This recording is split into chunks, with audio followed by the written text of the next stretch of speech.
Venu Vatsaga.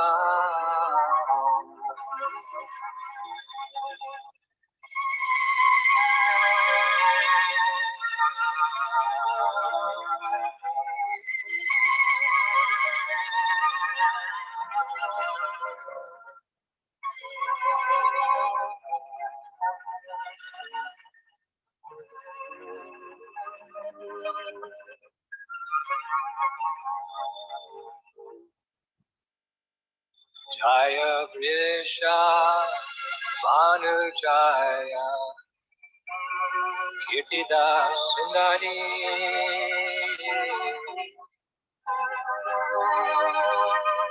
Jaya Purnamasi Jaya Abhiranaga Jaya Jaya Gopishwara Vrindavanama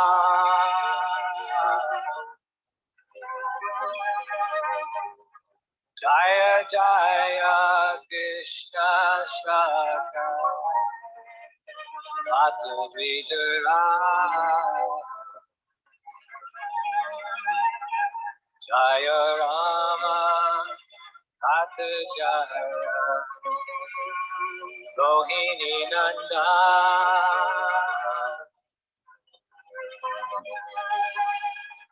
Jaya Jaya Vrindavana Ashi Jataja Jaya Dvija Adni Jaya Naga Kanyaga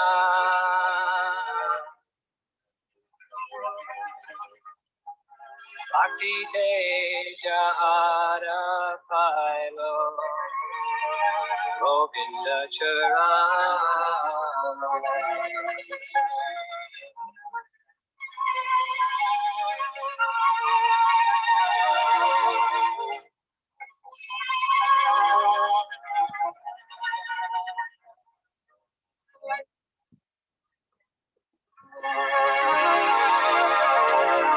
Shira Saman Dala Jaya Jaya Rakasha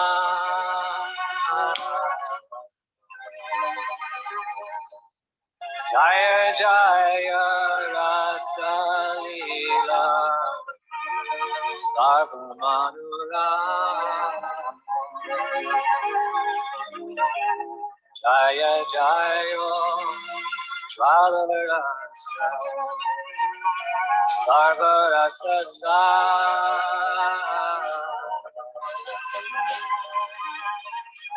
Parakiya Kaveja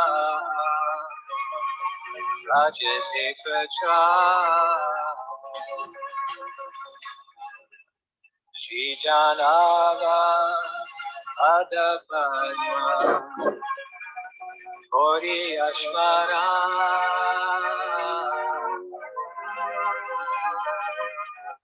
Dina Krishna Dasha Kori Nama Sankirtan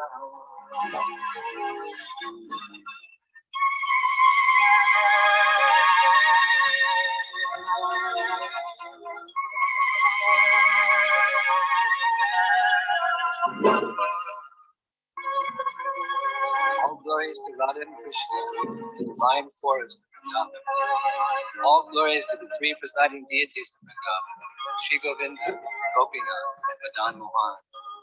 All glories to Shamakund, Radha Kund, Govardhan Hill, and the Jamuna River to Lindi. All glories to the great forest known as Mahavan, where Krishna and Balaram display all their childhood pastimes. All glories to Keshigat, where Krishna killed Keshi demon. All glories to the Vamsi Bhatri, where Krishna attracted all the gopis to come by playing his flute. Glories to all the 12 forests of Braja. At these places, son of Nanda, Shri Krishna, performed all his pastimes. All glories to Krishna's divine father and mother, Nanda and Jashoda. All glories to the cowherd boys, headed by Sridhama. the older brother of Srimati Radharani and Ananga Manjari. All glories to the cows and calves of Braja. All glories to Radha's divine father and mother, Rishabhanu and the beautiful Kirtan. All glories to Purnamasti, the mother of Sandipani Muni, grandmother of Madhu Mangala and Nandi Muni, and beloved disciple of Vivarshi Narada. All glories to the young cowherd maidens of Braja. All glories to Gopishwara Shiva, who resides in Vrindavan in order to protect the holy Dham.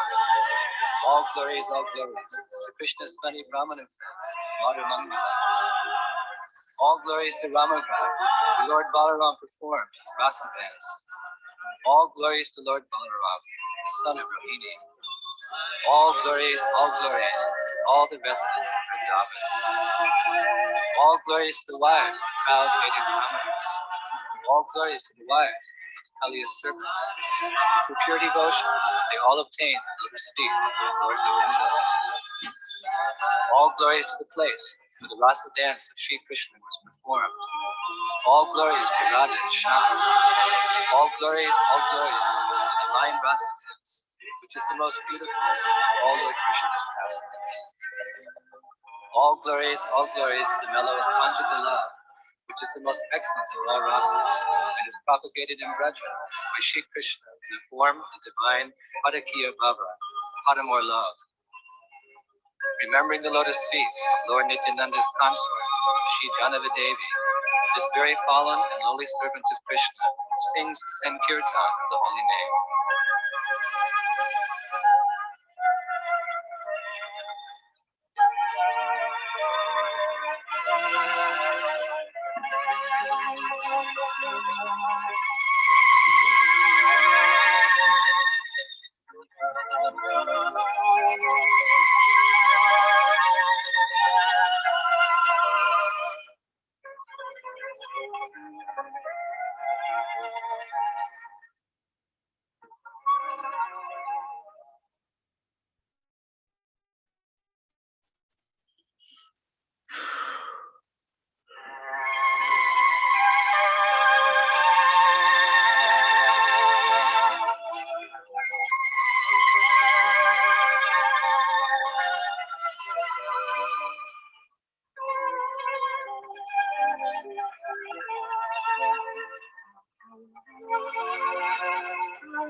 Jaya Radhe, Jaya Krishna, Jaya Vrindavan,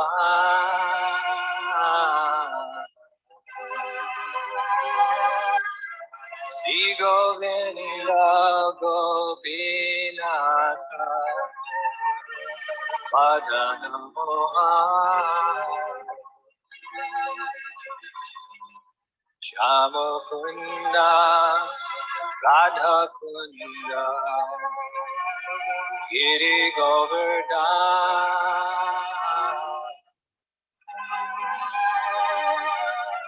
Kalindi Yamuna Jaya, Jaya Mahavan, Keshigata, Vamshivata, Vadashakana,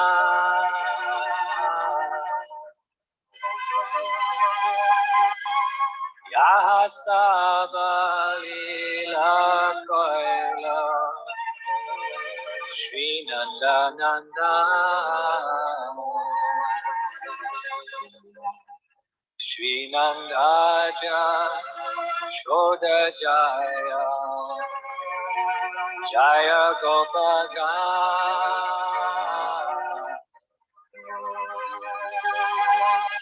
Shri Damani Jaya Jaya, Nenu Vatsaga.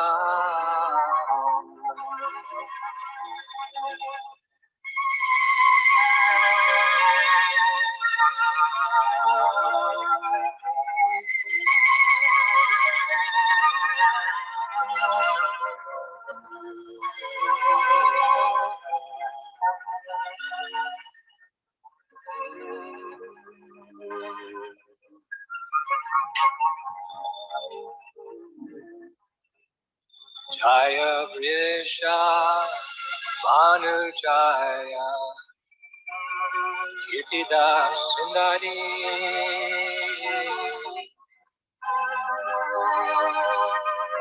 Jaya Purnamasi Jaya Abhiranaga Jaya Jaya Gopishvara Vrindavanama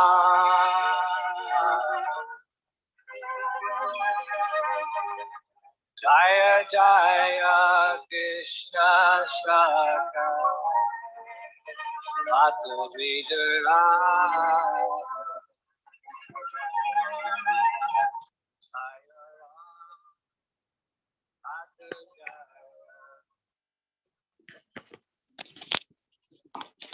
Hare Krishna Guru Maharaj, this is my humble obeisances. You are muted, Guru Maharaj. Hare Krishna. Hare Krishna Guru. Now, Welcome. did somebody mark where we left off yesterday? Somehow my bookmarks are not working.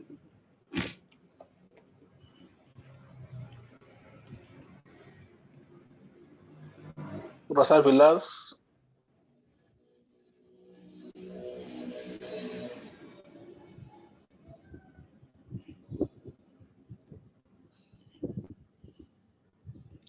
Somewhere in text 4 of... You were treating test 4 and you ended where Chaitanya Mahaprabhu's Disloka Cheto Panamajanam. That was where it ended. Okay, I'll try to be... I don't know what happened. I got bookmarks, I take them off, and then those old ones come back.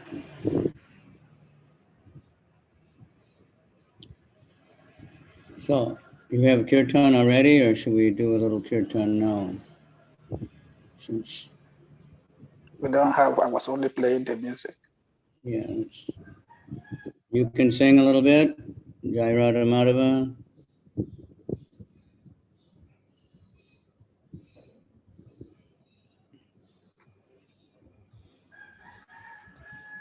Okay, please. Jai Radha Madhava Kunja Bihare Jai Radha Madhava Kunja Bihari Jai Gopi Janavalabha Girivaradhare Jai Gopi Jana Vallabha Girivaradhari Yashodam Nandana Braja Janaranjana Yashoda Nandana Braja Jana Ranjana Yamuna Tira Vanachare Yamuna Tira Vananchari Jayurada Madhava Kunja Bihare Jai Radha Madhava Kunja Bihari Jai Gopi Janavalabha Girivaradhare Jai Gopi Jana Vallabha Girivaradhari Yashodanandana Braja Janaranjana Yasodanandana Brajajana Ranjana Yashodanandana Braja Janaranjana Yasodanandana Brajajana Ranjana Yamuna Tira Vanachare Yamunantira Vananchari Yamuna Tira Vanachare Yamunantira Vananchari Hare Krishna Jai Guranga Krishna Krishna Hare Hare Hare Rama Rama Rama Hare Hare Hare Krishna, Krishna Krishna, Hare Hare, Hare Rama, Rama Rama, Hare Hare. Hare Krishna, Krishna Krishna, Hare Hare, Hare Rama, Rama Rama, Hare Hare. Hare Hare Krishna, Krishna Krishna, Hare Hare, Hare Rama, Rama Rama, Hare Hare. Hare Hare Krishna, Krishna, Hare Krishna Krishna, Krishna Krishna Krishna, Krishna, Hare Hare Hare, Hare, Hare Hare Rama, Rama, Hare Rama, Rama Rama Rama, Rama, Hare Hare Hare. Hare Krishna, Krishna Krishna, Hare Hare, Hare Rama, Rama Rama, Hare Hare.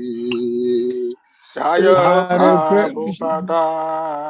Prabhupada, Prabhupada, Jaya Prabhupada. Jayo Jaya Prabhupada, Jayo Jaya Prabhupada, Jayo Prabhupada, Shila Prabhupada, Jayo. Gurudeva, Gurudeva, Gurudeva, Jaya Jaya Gurudeva. Jayo Guru Deva, Jayo Guru Deva, Jayo Guru Deva, Jayo Guru Deva.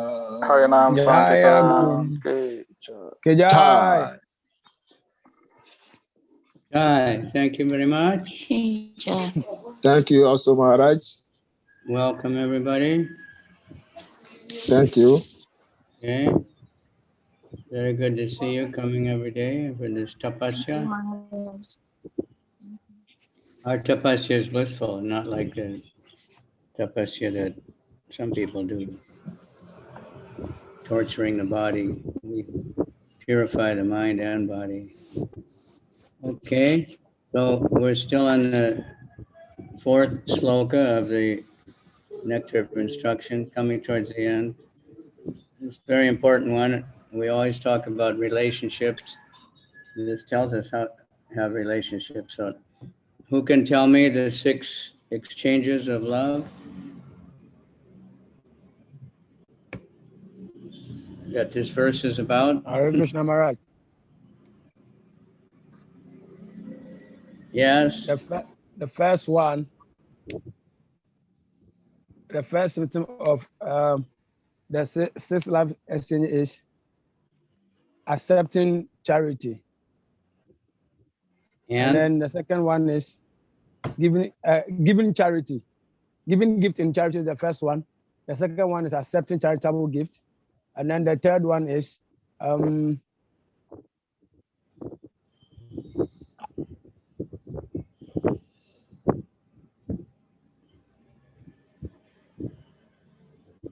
Hare Krishna. Yeah. Can I go on? I said the first one is giving gift in charity. And then the second one is accepting charitable gift. The third one is inquiring in confidence. And then revealing one's mind in inquiring in transcendence and revealing one's mind in confidence. Then the fourth one. The fifth one is accepting prashadam. And the sixth one is giving prashadam. Hare Krishna. Right. And the attitude, of course, is what makes it valuable. Doing it out of love for Krishna. All right, so we left off right in there where the Cheto Darpana Marjanam. So this is a very, very, I hope everybody knows this verse. If you ever lived in a temple, you recited it every morning, I'm sure. Very important. Cheto Darpana Marjanam, Bhava Mahadavagani Nirvapanam, Shera Kai Rava, Chandri Kavitaranam, Vijavadu Jivanam, Anandam Bhuri Vardhanam, Pratipadam, Purnamita Svaranam, Sarvatma Snapanam, Param Vijayate, Shri Krishna Sankirtanam.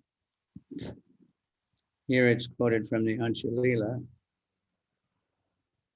because that's where we find it. It's said that Lord Chaitanya wrote these 8 slokas.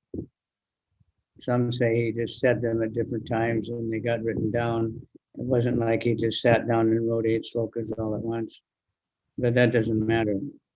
The same thing is said many, many times, but this is a really wonderful way. All glories to the Sri Krishna Sankirtan, which cleanses the heart of all the dust accumulated for years and extinguishes the fire of conditional life, of repeated birth and death. This Sankirtan movement is the prime benediction for humanity at large, because it spreads the rays of the benediction moon. So these are very strong statements, and then Prabhupada says so many times, we read even in these purports, that this is the prime benediction. There's no other way that the world is going to get repaired, you know. Even if they give 100 million vaccines and they kill off half the population so it's not so crowded, not going to help unless people are Krishna conscious. Disease and their, you know, the sinful activities create disease. They create war. They create all these things. We have to rise above it and take full shelter of this movement and spread the holy name, the prime benediction, because it spreads the rays of the benediction moon. That's the holy name. It is the life of all transcendental knowledge. It increases the ocean of transcendental bliss and enables us to fully taste the nectar for which we're always anxious. The nectar that we always want. We can get it. That nectar is service. Surrendered, selfless service. It's not some kind of... There was a crazy guy years ago when I first joined the movement, and, you know, Prabhupada's movement had made Krishna quite famous, so all kinds of people came from India. This guy was claiming to be Krishna. And they were saying God is a light, and they were saying the nectar, and they would get their people and they would push on their eyeballs like this really hard.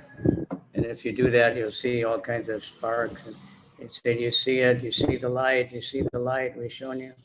And then they would push their fingers way back in their throat so that something would start dripping, and they say that's the nectar. You know, really amazing. And they had a huge following and so much money.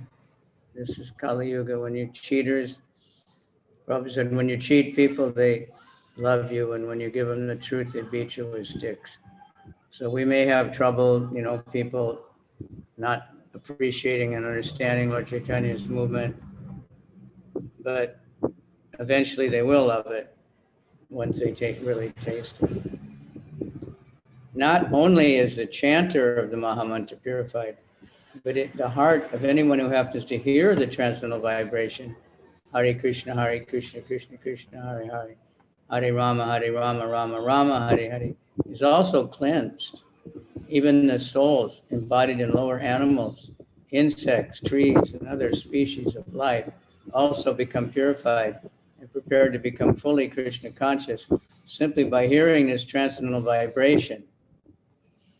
This was explained by Haridas Thakur when Chaitanya Mahaprabhu inquired from him how living entities lower than the human beings can be delivered from material bondage. Haridas said that the chanting of the holy name is so powerful that even if one chants in the remotest part of the jungle, the trees and animals will advance in Krishna consciousness simply by hearing the vibration.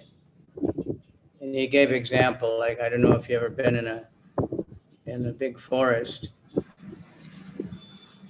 If you shout really loud, Krishna, it will echo. We call it echo, and you'll hear Krishna, Krishna, Krishna bouncing around.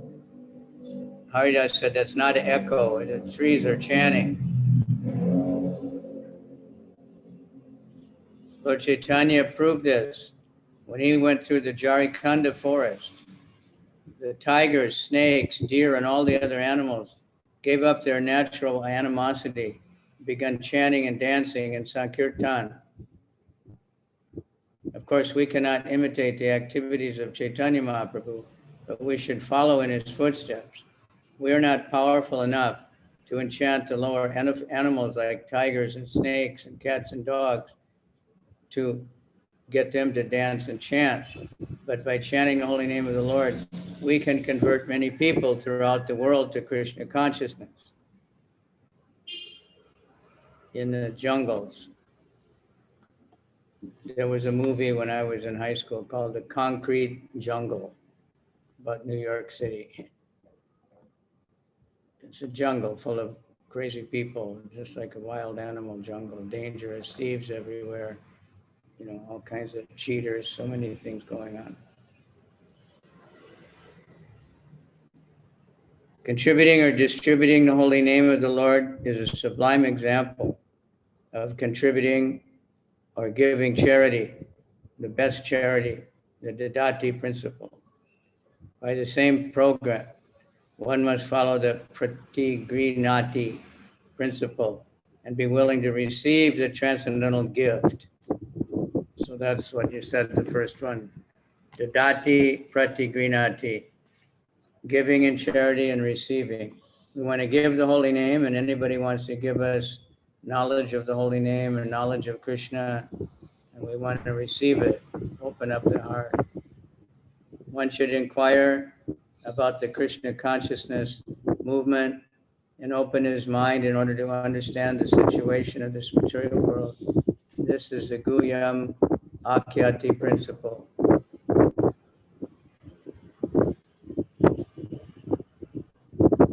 That's very interesting. Open up your mind to understand the situation in the material world and inquire about this Krishna conscious movement. We should be ready and willing to accept this transcendental gift with an open mind. Now, any comments on that? Anybody feel inspired to go out on Harinam? I distribute books, I hope. Krishna Maharaj. Yeah. Because I want to know what is the Guyam Achati Prachati principle? Yeah, what about it? What about it?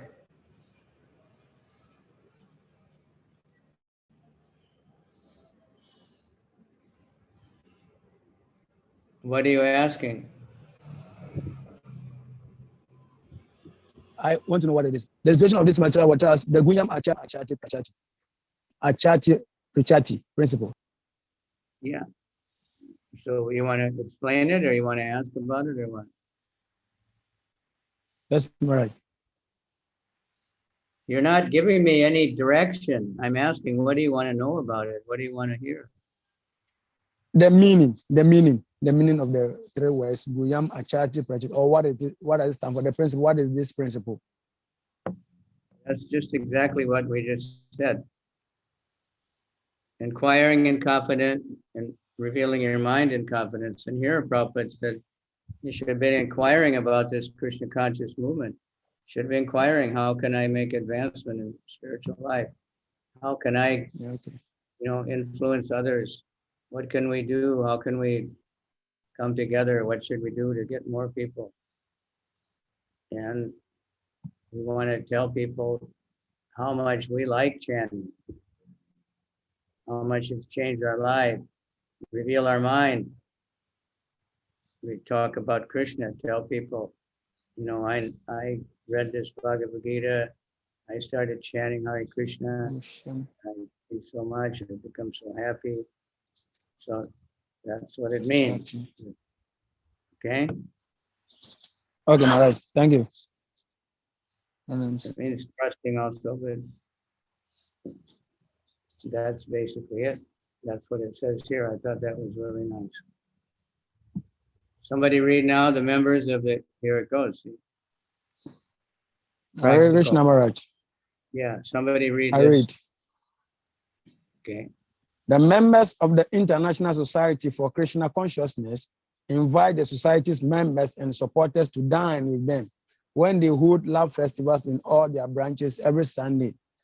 Many interested people come to Anna Prashadam, and whenever possible, they invite members of the society to their homes and feed them sumptuously with prasad.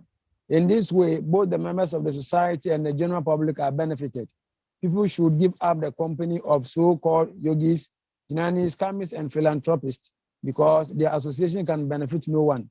If one really wants to attain the goal of human life, he should associate with devotees of the Krishna consciousness movement, because it is the only movement that teaches one how to develop love of God. Religion is the special function of human society, and it constitutes the distinction between human society and animal society. Animal society in all parts of Animal society has no church, mosque. downtrodden human society may be. What? You stopped reading. What happened? Maharaj, should I continue? Yeah, you stopped. Even tribal aborigines in the jungles also have a system of religion. When a religious system develops and turns into love of God, it is successful, as stated in the first canto of Srimad Bhagavad Gita, Canto 1, Chapter 2, Text 6. Sava pumsam paro damo, yato bhakti adok shaje, ahetuke apara titaha, aprati hata, yayat ma suprasi dati. Humanity, man can attain to loving devotional service unto the transcendental Lord. Such devotional service must be unmotivated and uninterrupted in order to completely satisfy the self. Okay, now that's very important. Little section there. We can especially see in Africa how religion is such a natural part of human life, right? So many churches, so many mosques, so much, pastors, so many things. Now, don't start saying blah, blah, blah about these different religions. But the point is that people want religion. If the members of the human society. No, listen to me. I'm commenting. I told you. Anybody hear me? Huh? Yes, Maharaj. We are Yeah. hearing you. So in West Africa, of all the places, of course, other places, they have but so many churches everywhere. Somebody's advertising a church or this, that, because that's what people want. Animals don't have the ants have millions of people. They have, they're completely organized with no riots, no strikes, but they don't have any religion. So, they're just eating, sleeping, and mating and dying. But I remember when I was in high school, I got one book. I have no idea what, but it was about that was a time when they were really talking about evolution and the missing link and all these things. They weren't really sure about evolution at that time, like they are now. So they kept talking about this missing link because they can't explain how the apes became humans all of a sudden, because they've never seen it happen and they can't find any evidence of it. So these scientists had found some kind of an animal which they couldn't tell for sure if he was an animal or a human. So they thought this might be what they're looking for. So they were trying to figure out, how do you know what's a human? And their conclusion was that humans have religion. any human society anywhere in the world, Hare Krishna. they have some kind of religion. And the animals don't have that. That was the conclusion there. Now, I don't know what I can't hear science, anything, please. huh? All right, so I think, that's very clear. And so we need to, because we have some knowledge and we have the truth, we don't need to keep, exposing all the untruth as much as we need to spread the truth, to spread the holy name, spread Prabhupada's books, and exhibit good behavior amongst ourselves to start with, and then, amongst whoever else comes in. And this Savoy Pum Sam Parodama is one of the essential verses of the Bhagavatam. In order for us to really make advancement, our service has to be unmotivated. What does unmotivated mean?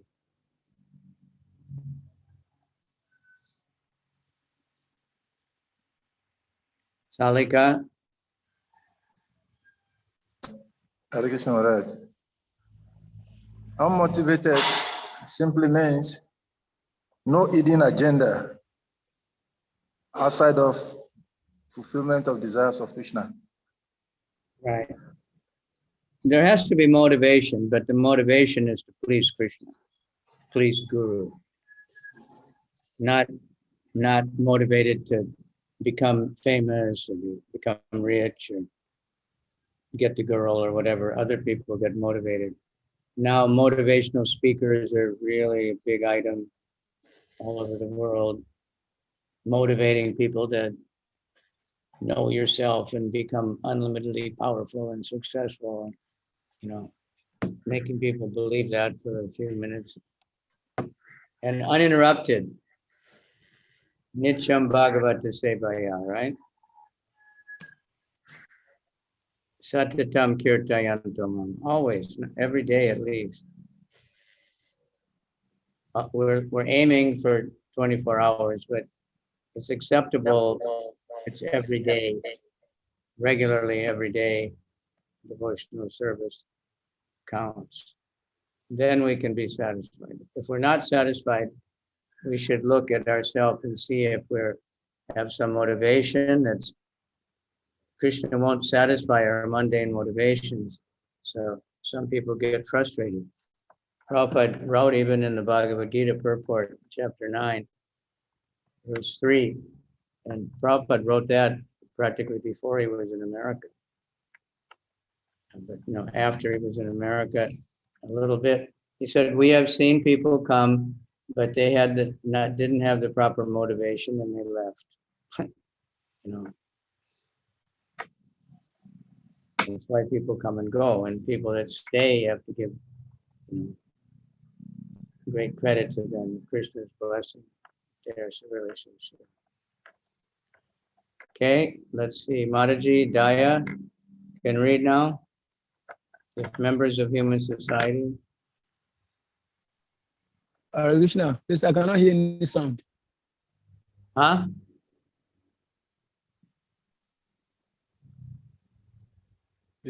Check your side. Maharaj's voice is clear. Okay, well, who can read?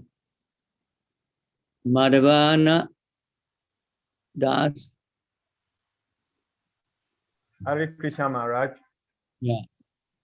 Okay. If the members of human society actually want peace of mind, tranquility, and friendly relations between men and nations, they now follow the Krishna conscious system of religion by which they can develop their dormant love for Krishna, the Supreme Personality of Godhead. As soon as people do so, their minds will immediately be filled with peace and tranquility. In this regard, Srila Bhaktisiddhanta Saraswati Thakur wants all devotees engaged in broadcasting the Krishna conscious movement, not to speak to the impersonalist Mayavadi, who are always determined to oppose such theistic movements. The world is full of Mayavadis and atheists, and the political parties of the world take advantage of Mayavadi and other atheistic philosophies to promote materialism. Sometimes they even back a strong party to oppose the Krishna consciousness movement.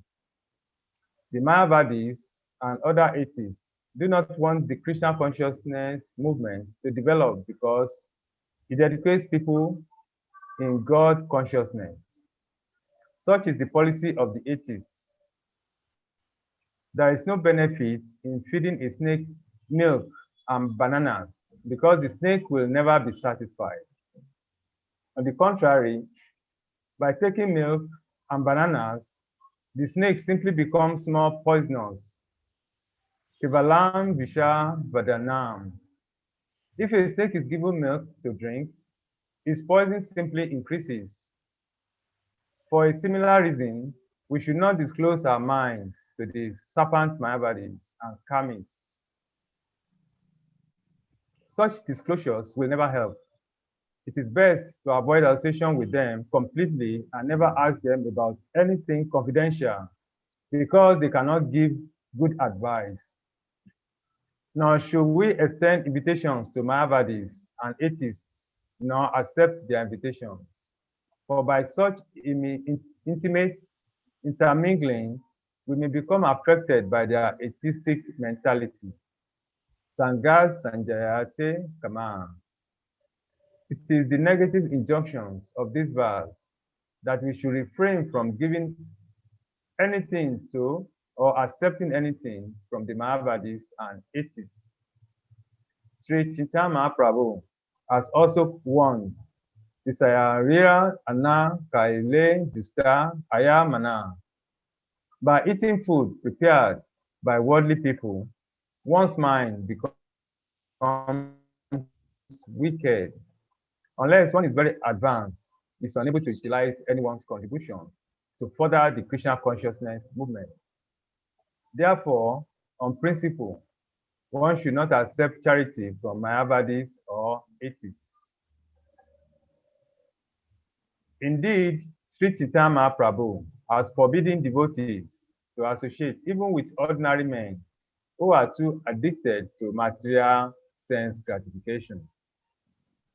The conclusion is that we should always keep company with devotees, observe the regulative devotional principles, follow in the footsteps of the acharyas, and in full obedience, carry out the orders of spiritual master. In this way, we should be able to develop our devotional service and dormant Krishna consciousness. The devotee, who is neither a neophyte nor a Mahabhagavat, a greatly advanced devotee, but is within the middle status of devotional service, is expected to love the Supreme Personality of Godhead, make friends with the devotees, show favor to the ignorant, and reject the jealous and demoniac.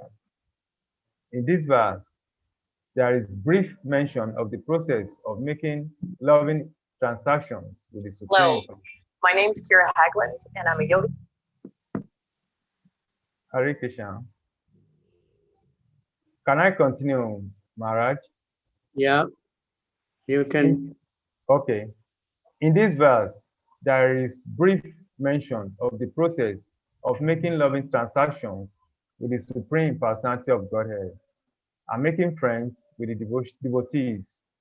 According to the deity principle, an advanced devotee is supposed to spend at least 50% of his income on the service of the Lord and his devotees. Srila Rupa Goswami has set such an example in his life.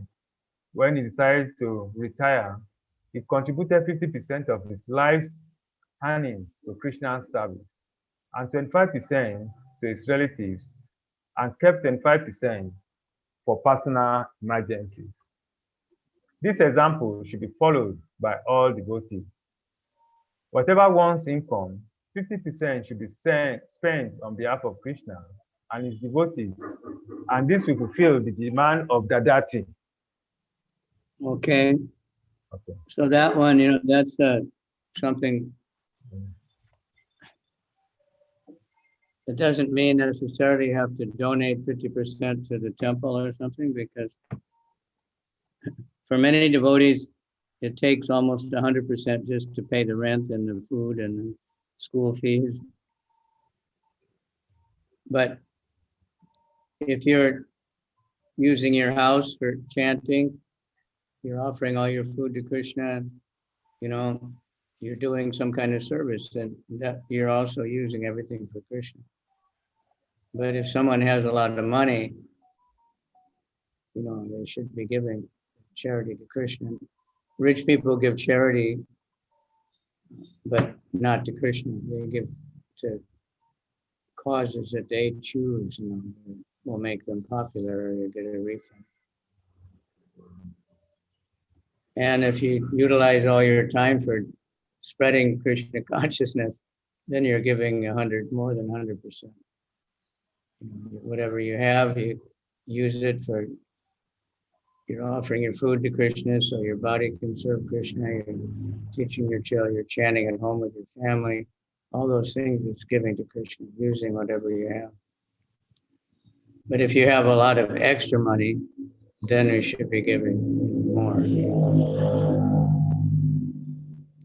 Using it somehow or other, whether it's building a temple or buying books and giving them away or something, somehow or other, find a way, distributing prasadam. Okay, next verse. Rupa Goswami informs us what kind of Vaishnava should be selected as a friend and how Vaishnava should be served. So we're just moving ahead. And I hope everybody realizes that's very important, We don't have in our previous life very good training. And many times in the temples, we're not giving this kind of training. So this book is very, very important. It gives us a very simple, these first 7 verses, then it gets into higher rasa. But these are just like sadhana. Sadhana is not just our chanting or just going to class. Everything we do is sadhana. We're practicing to act like devotees, practicing to remember Krishna all the time. Prabhupada said that's why we distribute books, because the book, we're talking about Krishna. That's why we go out for life membership. We're talking about Krishna. Everything is meant to help us remember Krishna. That's the real goal, is to remember Krishna. So text 5. I'll read the Sanskrit.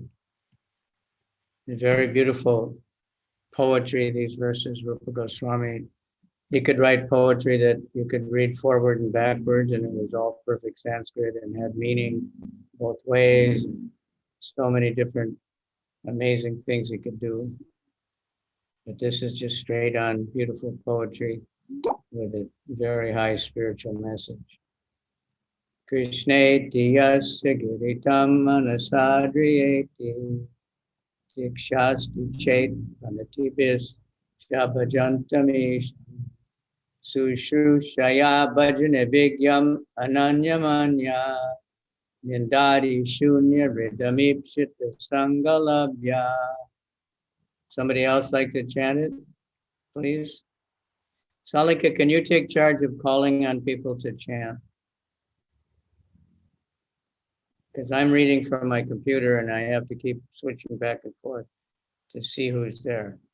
And everybody. Try to engage everybody, the reading and everything. Yes, Maharaj. Okay, so someone chanted. who has not read among us, Mother, just here, can you read?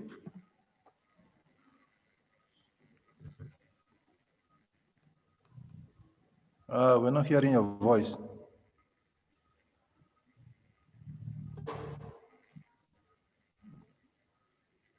Check your microphone.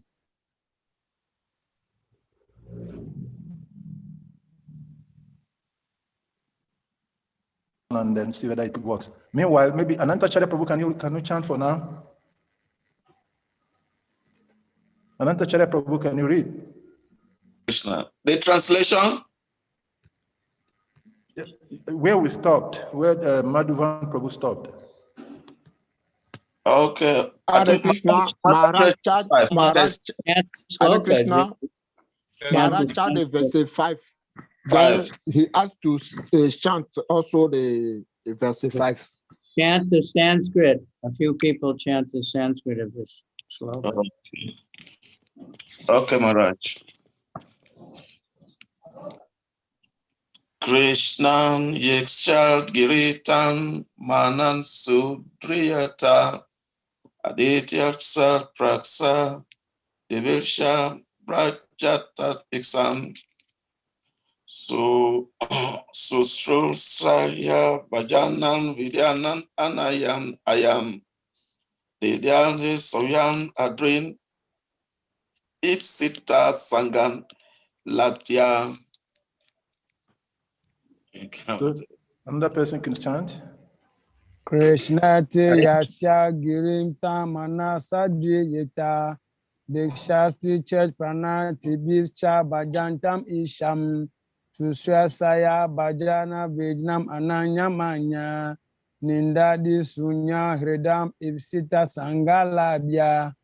Hare Krishna. Okay, Mother Jeshwari, if you are ready now, can you chant?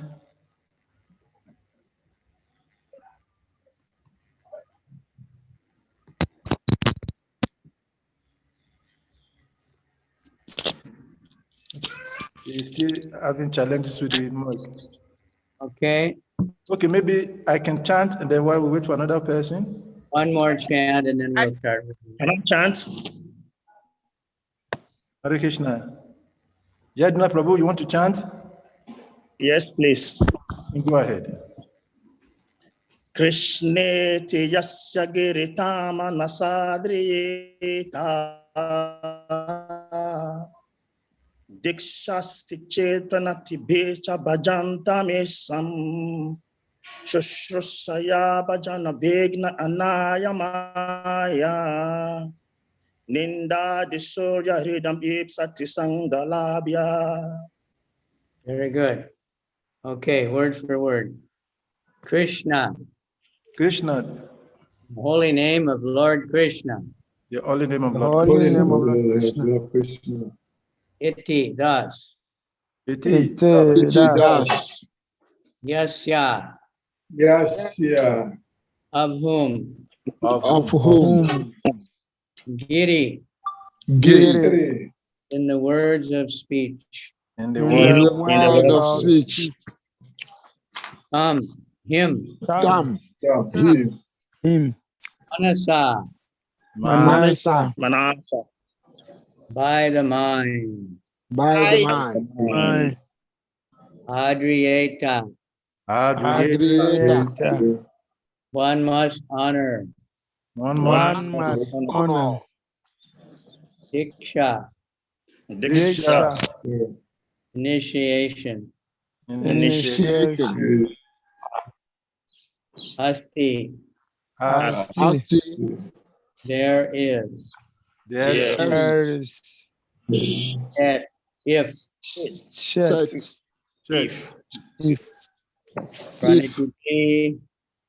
Praniti. By obeisances. By obeisances. Cha. Also. Bhajatam. Engaged in devotional service. Engaged in devotional service. Isham. To the Supreme Personality of God. Unto the Supreme Personality of Godhead. Sushushaya. By practical service. By practical service. Bhajana Vigyam. Bhajana Vigyam. One who is advanced in devotional service. One who is One advanced in devotional service. Ananyam, Ananya, without deviation. without deviation. Anya Ninda Adi, Anyaninda Adi, of blasphemy of others, Of blasphemy of others. etc. Shunya, Shunya, completely devoid. completely devoid. Freedom, Idam, whose heart. whose head? whose heart. Ipshita, Ipshita, desirable. desirable. Sangha, Sangha, association. association. Labhya, Flavia, gaining. by gaining. Okay, very nice, huh? One should mentally honor the devotee who chants the holy name of Lord Krishna. That means any devotee who's chanting, we should at least mentally honor them, even if they don't have good behavior.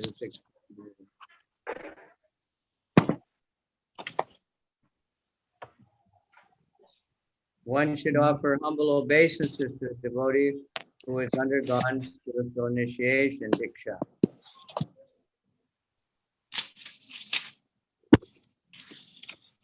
And is engaged in worshiping the deity.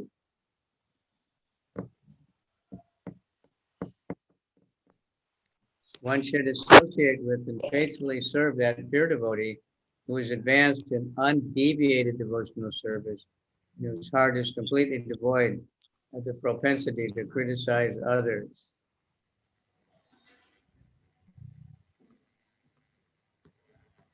Purport by Srila Prabhupada. In order to intelligently apply the sixfold loving reciprocations mentioned in the previous verse, one must select proper persons with careful discrimination. That's quite a heavy statement. In other words, we have to know, who's who. We're not Mahabhagavats to see everybody as a completely pure devotee and myself is fallen. We have to be able to discriminate who's an atheist, who's fallen, who's kind of a devotee, so we know how to relate to each different one, and that's what's being explained here. Got to keep a cool head. Srila Rupa Goswami therefore advises we should meet with the Vaishnavas in an appropriate way according to their particular status. In this verse, he tells us how to deal with three types of devotees: the Kanishta Adhikari, Madhyama Adhikari, and Uttama Adhikari. Kanishta Adhikari. Somebody now else can read? Salika, who can read next? I can read now, Maharaj. I have not read. So then Kanishta Adhikari. the Kanisha Adhikari is a neophyte who has received the Harinam initiation from the spiritual master and is trying to chant the holy name of Krishna. One must respect such a person with his mind as a Kanishta Vaishnava.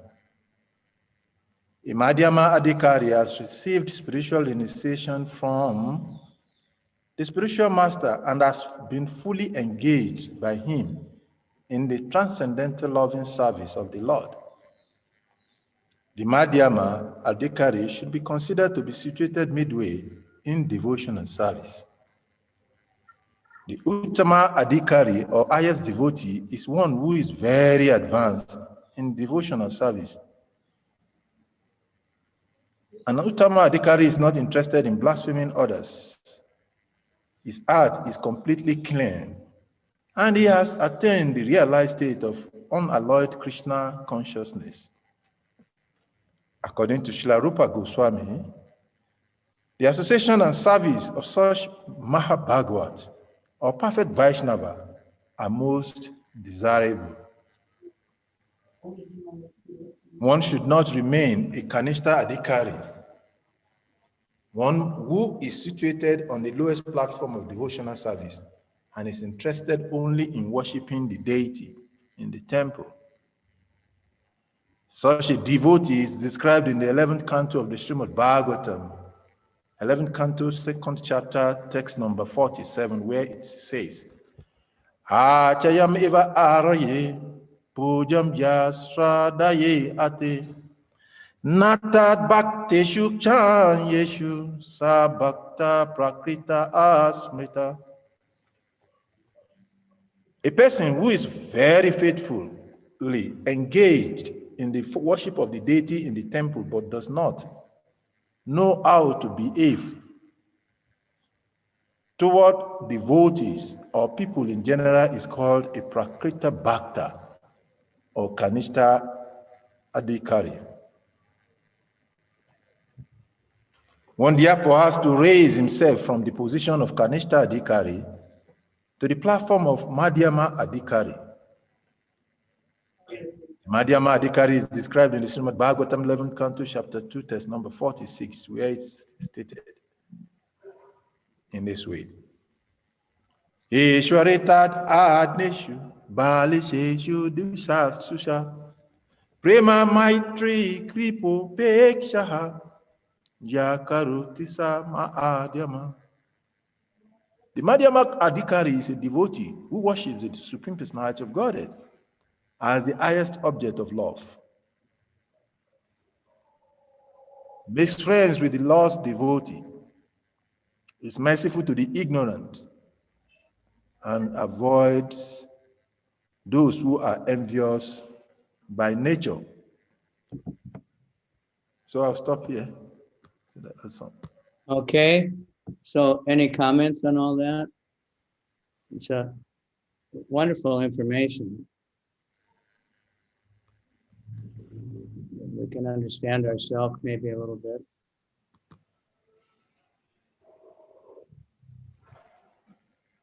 Hare Krishna Maharaj. Yeah. Professor, I want to know, as we all go to meet at the temple to do deity worships, some of us do not reside in the temple. We go there, even though we practice our sadhana in our homes.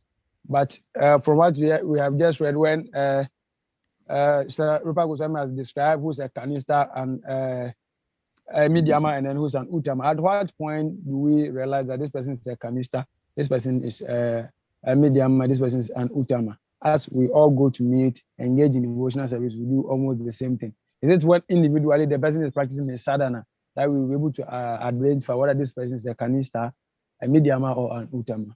Hare Krishna. Okay.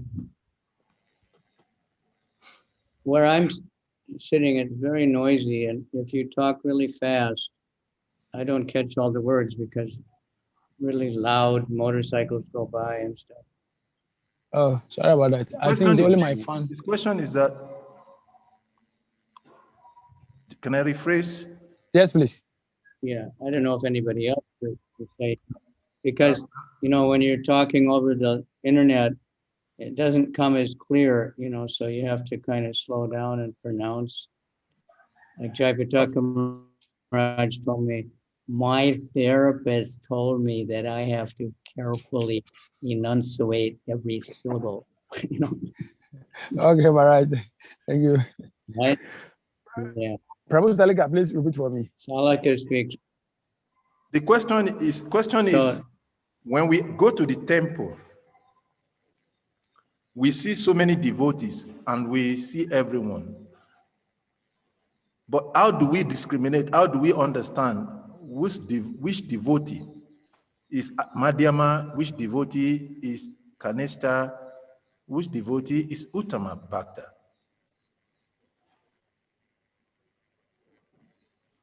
How do we understand the difference between the we should,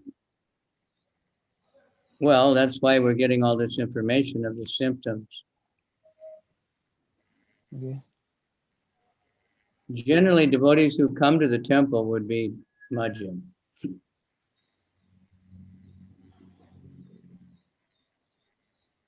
the Kanishta, the really staunch Kanishta, they don't even go to the temple. They think they're the only devotee, and the other devotees are just fakes, or they're just at the temple because they can get free food or something, and they stay home. But and they don't have any.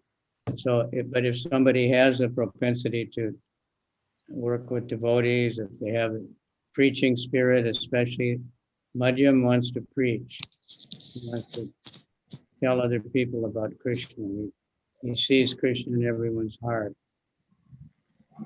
So we should be also thinking, what am I, according to these standards, more than trying to categorize everybody else. If we just see everybody else as more advanced than us, it won't hurt us. But we have to also discriminate. If we think somebody's okay, everybody's advanced, and somebody tells you something really nonsense, and you just go, I have to follow it. No, you have to know by according to scripture. But when we go to the temple, we should just participate. This another, I think it comes up in this purport also, how to relate to different devotees. So let's see how that comes up. Okay, all right. Thank you. We don't want to stay Kanishta, that only even worshiping in the temple, but not caring about other devotees, not wanting to serve devotees, not wanting to preach and spread the thing because we're thinking, well, they're all no good anyway. They can't understand. So where exactly did you leave off? This is the way to cultivate devotional service.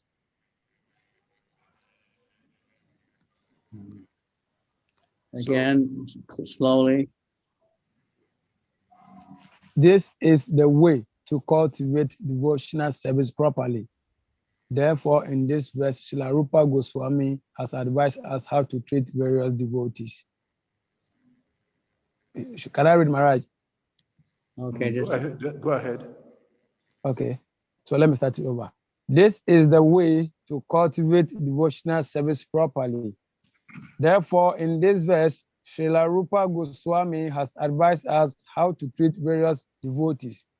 We can see from practical experience that there are different types of Vaishnavas.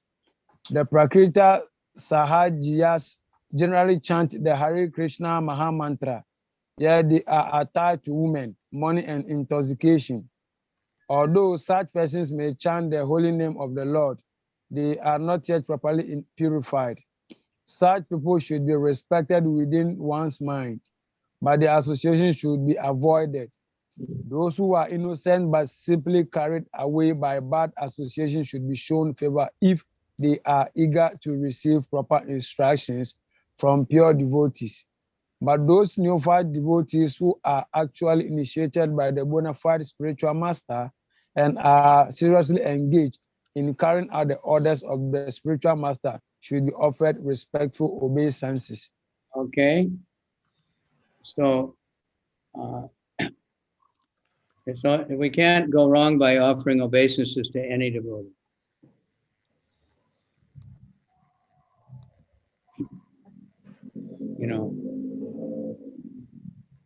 Especially initiated devotees. But then again, if we know this devotee's, not following the regulated principles or something, we don't want to get too close to them. We don't want to, intimately associate with them if they're blaspheming type. Some people have got initiation, but they didn't really get initiated. They just went through the formalities, but they didn't begin to really seriously try to serve the spiritual master. Now that's a delicate, that's why these things require intelligence and discrimination. And that can only come from reading Prabhupada's books and getting, association with Prabhupada, someone who has completely transcendental vision.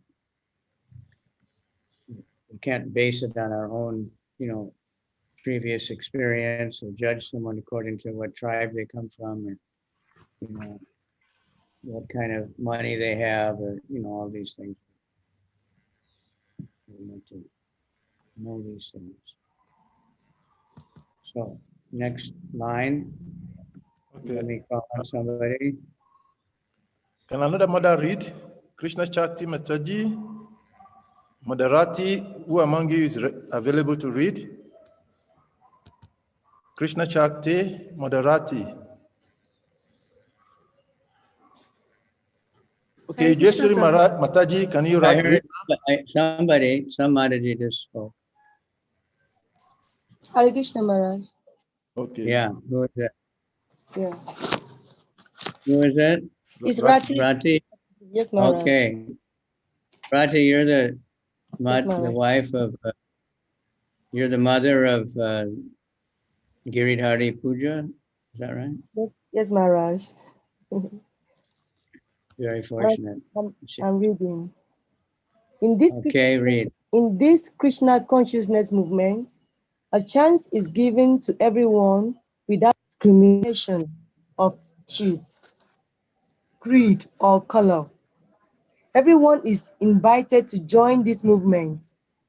Sit with us, take prasad, and hear about Krishna. When we see that someone is actually interested in Krishna consciousness and wants to be initiated, we accept him as a disciple for the chanting of the holy name of the Lord. When a neophyte devotee is actually initiated and engaged in devotional service by the orders of the spiritual master, he should be accepted immediately as a bona fide Vaishnava, and obeisance should be offered unto him. Many such Vaishnavas, one may be found to be very seriously engaged in the service of the Lord and strictly following all the relative principles, chanting the prescribed number of rounds on japa beats, and always thinking of how to expand the Krishna consciousness movement. Such a Vaishnava should be accepted as an Uttamat Adhikari, a highly advanced devotee, and his association should always be sought. The process by which a devotee becomes attached to Krishna is described in Chaitanya Charitamrita and Antya 497. 4192. 4197, yes. I continue? Yes, it's written 192 here. Okay, you can continue, Mataji.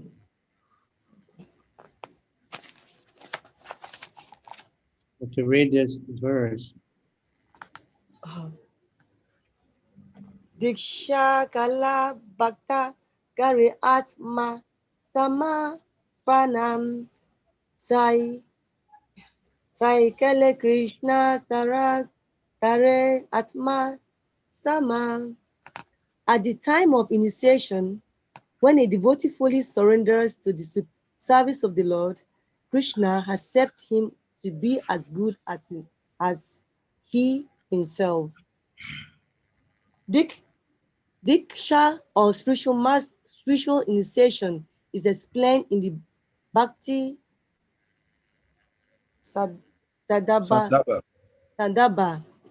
868 by Srila Jiva Goswami. By Diksha, sir? The verse is 283. Itam Gyanam Yatodayat Kuryat Papasya Sankshayam Tasma Diksheti Saprokta Deshikais Tatvakovidai. Okay, now Translation. By Diksha, one gradually becomes disinterested in the material enjoyment and gradually becomes interested in spiritual life. We have seen many practical examples of this, especially in Europe and America. Many students who come to us from rich and respectful families quickly lose all interest in material enjoyment and become very eager to enter into spiritual life. Although they come from very wealthy families, many of them accept living conditions that are not Western countries cannot concentrate for long periods while chanting on beats. Therefore, the minimum number of rounds is prescribed. However, Srila Bhakti Saraswati Thakur used to say that unless one chants at least 64 rounds Wait a minute. Something. Yes, Mara. Something got left out. Yeah. Yeah. Okay, I think you opened a double page. Come back, please. When one becomes disinterested, I've seen it. Sorry, please. Yeah. Like you skipped a page or something.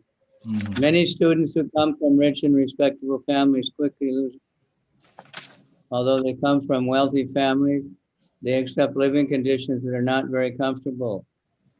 They're prepared to accept any living condition as long as they can live in the temple and associate with Vaishnavas. Now,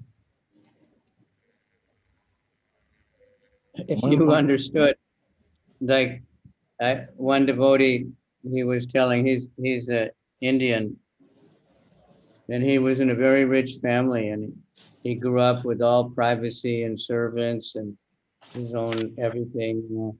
And then family got something went wrong, but then when he moved in the ashram, you know, he's just packed up.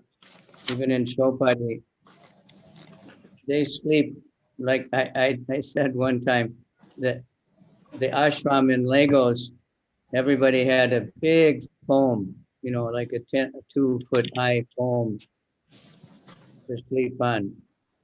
Of course, they didn't have any sheets or clean it. It stunk. That, you know, I couldn't even go in the room. But the boys in Chopati who come from, they all have master's degrees from the most prestigious universities, and they come from rich families, and they're sleeping on a thin straw mat. And everywhere, the place is so crowded, they're sleeping everywhere, packed up. In America, in the early days, devotees were sleeping on the steps. The temple was so crowded. And we had to wait in line for a shower, and it was cold. You don't know what a cold shower is. In America, when it's minus 20 degrees, the water is damn cold. And when it hits you, you just, you know, it's a knockout. But they didn't have anything else, only cold. But everybody was in ecstasy because they were getting Krishna. Bombay, same thing. Tamal Krishna Maharaj told the Prabhupada, the devotees, they need doors on their rooms. Prabhupada said, don't you want to make advancement? So, you know, but they accepted it. Gradually, Krishna, you know, changed. So it's not quite so intense anymore, but still, we had to give up, you know, luxury. We don't want to be like this. So they prepared to accept any living condition as long as they can live in the temple and associate with the devotees. Okay, somebody else read now. When one becomes so disinterested,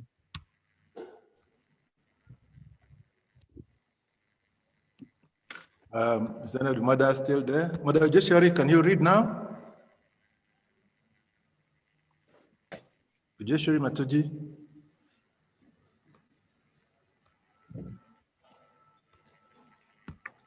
She's not there. Stephen Allo, can you continue? Okay, Mother. Hare Krishna. Yeah, Stephen Allo, you can read. When one becomes so disinterested in material enjoyment, it becomes fit for initiation by the spiritual master for the advancement of spiritual life. Srimad Bhagavatam 6.1.13 prescribes the Pasha Brahmacharya Samena Cha Damena. When a person is serious about accepting Diksha, he must be prepared to practice austerity, celibacy, and control of the mind and body. It's the same thing. So prepared and is desirous of receiving enlightenment. He is fit. Others, please mute your microphones. Somebody's making a lot of noise. I think it's on the background of Stephen Allo. Hare Krishna. Yes, go ahead. Hare Krishna. If one is so prepared and desirous of receiving spiritual enlightenment, Divyan Gyanam, he is fit for being initiated. Divyan Gyana is technically called Tad Vigyana, or knowledge about the Supreme. Tad Vigyana Tamsa Gurum Ivabigache. When one is interested in the transcendental subject matter of the absolute truth, he should be initiated. Such a person should approach a spiritual master in order to take Disha.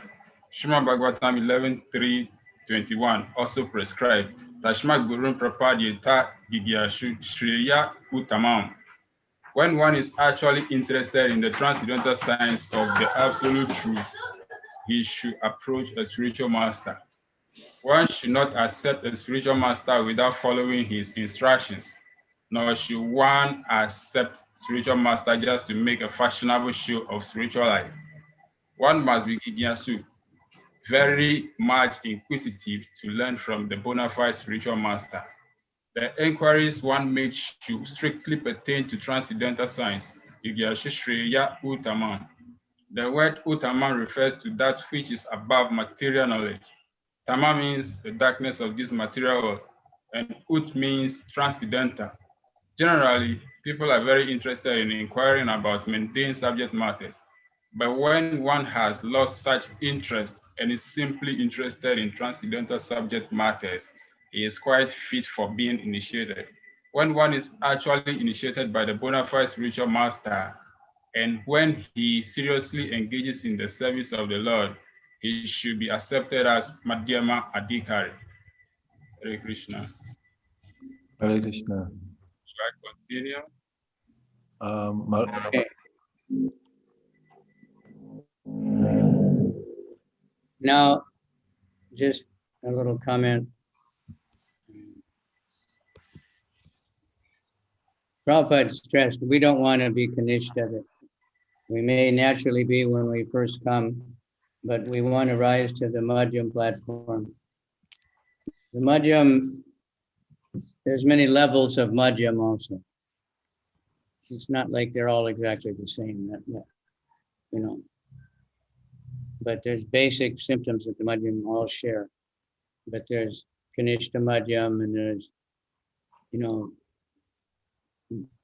there's Uttama Madhyam, someone who's much more advanced, but there's still a Madhyam. And then also there's Uttama Adhikaris, like Prabhupada, Bhakti Siddhanta, that are actually Uttama, but they come down and act on the Madhyam because preaching is so blissful. Madhyams preach, Madhyams discriminate between devotees and non-devotees, between the Supreme Lord and the devotees and the non-devotees, and the innocent people and the demons. And they learn how to, you know, relate with each one. Any comments there on this?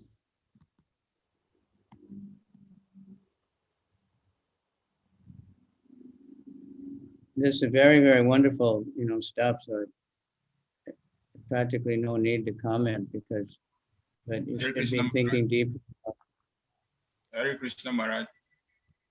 Yeah. Stephen Allo, go ahead. Hare Krishna. This thing about inquiry.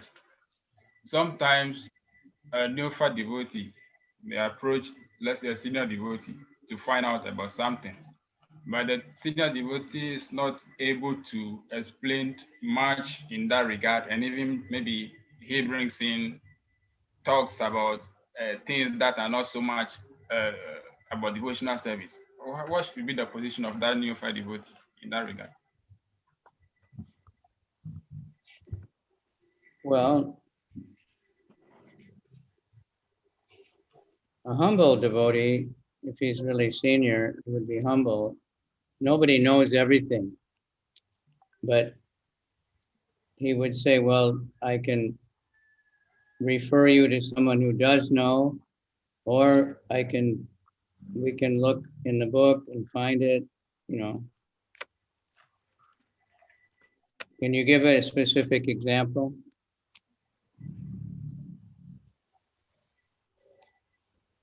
Hare Krishna. Of something that somebody inquired and the senior devotee didn't know the answer.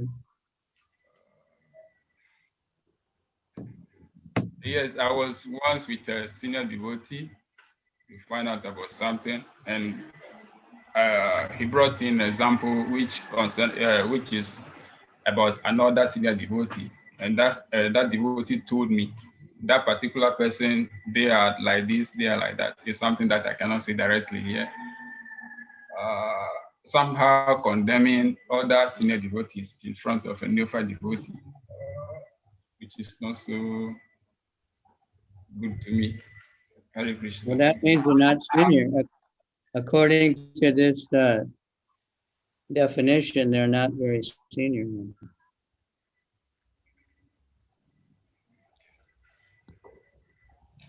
Hare Krishna. Thank you.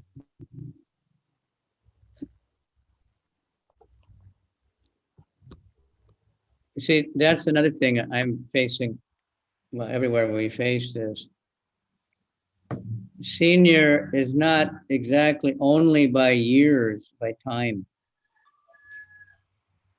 You know, just because someone was initiated in 1981, they may not necessarily be senior because they haven't been studying the books or they haven't been following the principles. You don't know, but that's not the only qualification.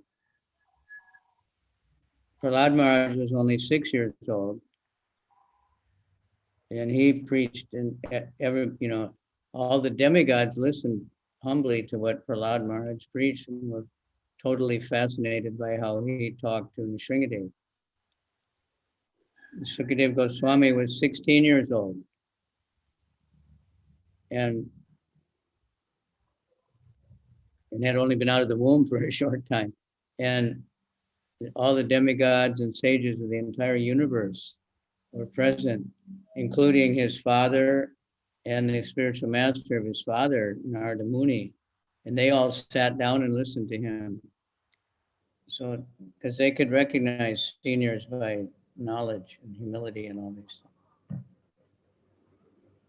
So this happens, that people are saying, I'm senior, I'm older, I'm bigger, I've been here longer, I have a better guru, or, so many things that neophyte devotees will say. So it's a test for new devotees. What were you specifically asking about, and did you ever get the answer? Stephen Allo, what was the question? You don't have to mention the name. You can repeat the question you asked. Hare Krishna, that's been about 3 years ago, and I do not actually remember exact question I've asked. That's the fact. Yeah. Did you ever get the answer? Not really, Maharaj. I will try to remember the question and put it forward. I will be glad to provide some answer. Hare Krishna. There are devotees there in Africa that I find to be quite senior and knowledgeable. Rasa Vilas, you should raise your hand. Oh, okay. Sorry about that, Prabhu. Thank you. Maharaj, please, I want to ask a question. Okay. Like we just read, one must be Jinasu, very much inquisitive to learn from the bona fide spiritual master. The inquiries one makes should strictly pertain to transcendental science. My question here is, if you are an initiated devotee, and probably your guru is not in your country and need to be heard from your guru, if the means of communication to hear from your guru maybe will take a long time before maybe your guru responds to your text or having sent a mail to him, is it right that as you have other Shiksha gurus around, like your senior god brothers, you'll be taking instruction from them, even having maybe sent some questions or maybe trying to reach your guru through a medium and the response is not forthcoming?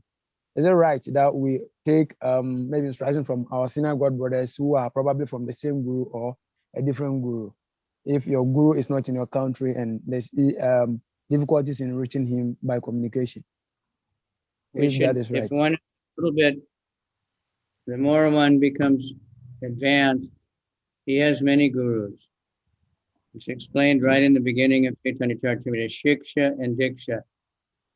So we can take, very advanced devotee can take shiksha from anybody, but, they're able to discriminate what is right and wrong.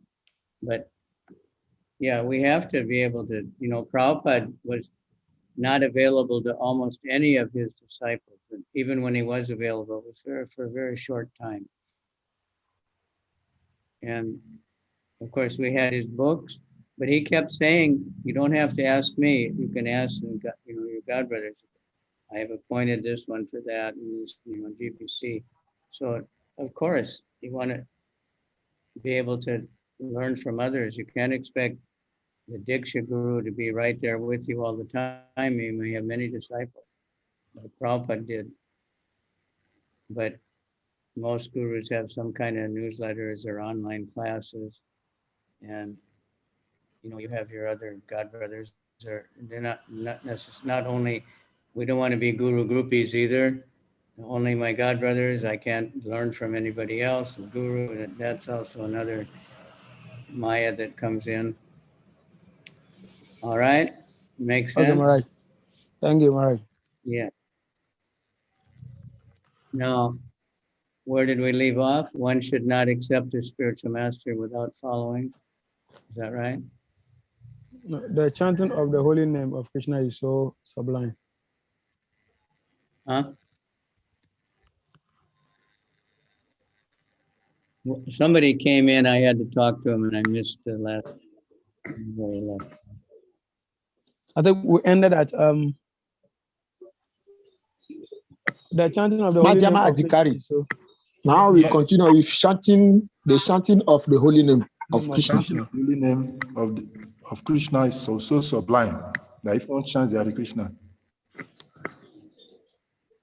Can I go on? Can I go on? Akems. Prince Akems, Thank you can go. Thank you so much, Prabhu.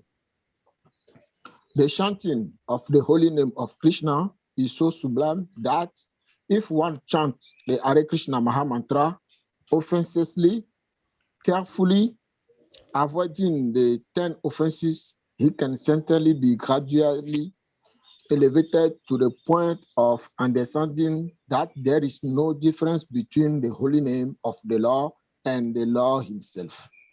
One who has reached such an understanding should be very much respected by neophyte devotees. One should know for certain that without chanting the holy name of the Lord offensively, one cannot be a proper candidate for advancement in Krishna consciousness. In Sri Chaitanya Charitamrita, Madhya 22:69, he said, Yahara Komala Shraddha Se Kanishta Jnana Krame Krame Teno Bhakta Ya Ibe Uttamam. One whose faith is soft and pliable is called a neophyte. But by gradually following the process, he will rise the platform of a first-class devotee.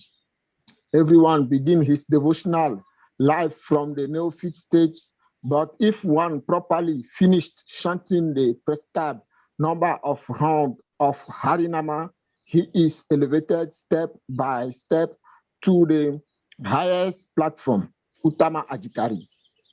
The Krishna consciousness movement prescribes 16 rounds daily because people in the Western country cannot concentrate for long period while chanting on beat.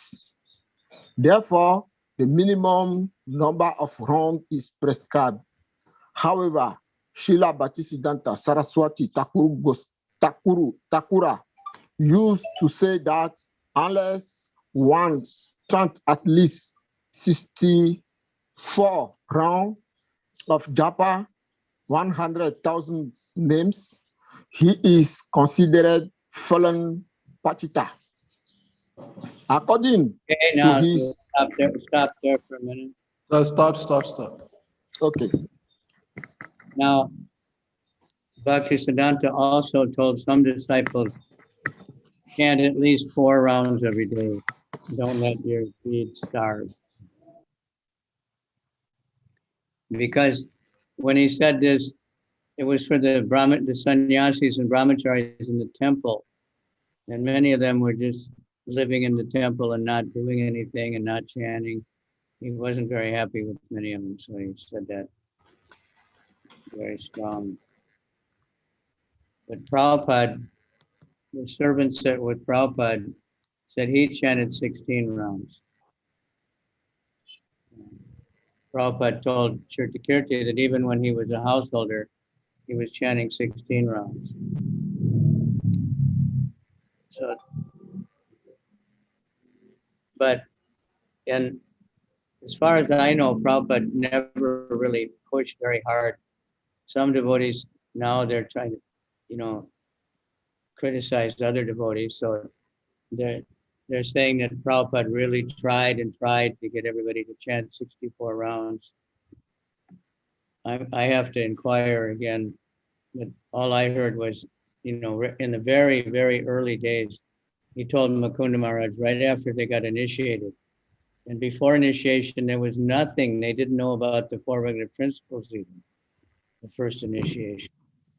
They were just coming and associating and chanting and eating prasadam with Prabhupada. Prabhupada had never told them even to follow the regulated principle. And he said, so now you can chant 64 rounds. And they, they just couldn't imagine that they hadn't even chanted any rounds. I mean, they had beads and they were chanting, but they never heard of any fixed number of rounds or anything. So Prabhupada said 16, but also because he wanted us to be active, he wanted us to be out preaching and spread this movement and do things and get things done. And, Jayapataka Maharaj was in Mayapur when they were building the long building probably. And he was sitting down and Prabhupada came and said, what are you doing? He said, I'm trying to chant 32 rounds every day. Prabhupada said, no, 16 rounds, get to work. Okay, I just thought I'd throw that in so that somebody doesn't start thinking I have to, Prabhupada wants us to really chant 64 rounds. And all the people that say 16 rounds are just in Maya. We have people talking like that. All right. So Prabhupada explains here. Start. Next person read. According to this calculation. Who is willing to read now? Krishna Shakti. I think I saw Krishna Shakti was going to read before. Krishna Shakti, are you there? Hare Krishna, Prabhu. Krishna Lila Devi. Very good. Do you have the book? Can you read? Yes, Prabhu, I can read. Okay. According to his calculation. Yes. According to his calculation, practically every one of us is fallen. But because we are trying to serve the Supreme Lord with all seriousness and without duplicity, we can expect the mercy of Lord Sri Chaitanya Mahaprabhu, who is famous as Patita Pavana, the deliverer of the fallen. When Srila Satyaraj Khan, a great devotee of Sri Chaitanya Mahaprabhu, asked the Lord how a Vaishnava could be recognized, the Lord replied, Prabhu kahe yanra mukhe suni ekabara, Krishna nama say puja shrestha sabakara. If one hears a person say even once the word Krishna, that person should be accepted as the best man out of the common group. Chaitanya Charitamrita, Madhya 15:106. Lord Chaitanya Mahaprabhu continued, Ata eva yanra mukhe eka Krishna nama, seita Vaishnava kariha tanra samana. One who is interested in chanting the holy name of Krishna, or who by practice likes to chant Krishna's names, should be accepted as a Vaishnava and offered respect as such, at least within one's mind.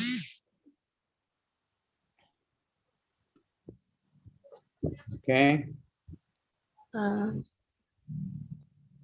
Mataji, where do you stay? Madhya 15 111.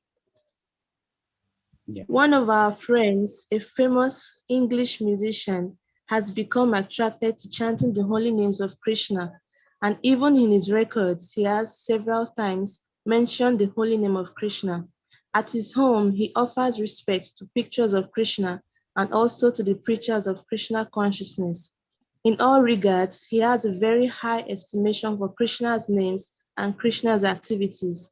Therefore, we offer respect to him without reservation, for we are actually saying that this gentleman is advancing gradually in Krishna consciousness. Such a person should always be shown respect. The conclusion is that anyone who is trying to advance in Krishna consciousness by regularly chanting the holy name should always be respected by Vaishnavas. On the other hand, we have witnessed that some of our contemporaries who are supposed to be great preachers have gradually fallen into the material conception of life because they have failed to chant the holy name of the Lord. While giving instructions to Sanatana Goswami, Lord Chaitanya Mahaprabhu divided devotional service into 3 categories: Sastra, Yukti Nahi Jani Drida Shradavan, Madhyama Adhikari Sei Mahabhagyavan. A person whose conclusive knowledge of the Sastra is not very strong, but who has developed firm faith in chanting the Hare Krishna Mahamantra, and who is also undeterred in the execution of his prescribed devotional service, should be considered a Madhyama Adhikari. Such a person is very fortunate. Chaitanya Charitamrita, Madhya 26-67. The Madhyama Adhikari is a Shraddhavan, a staunchly faithful person, and he is actually a candidate for further advancement in devotional service.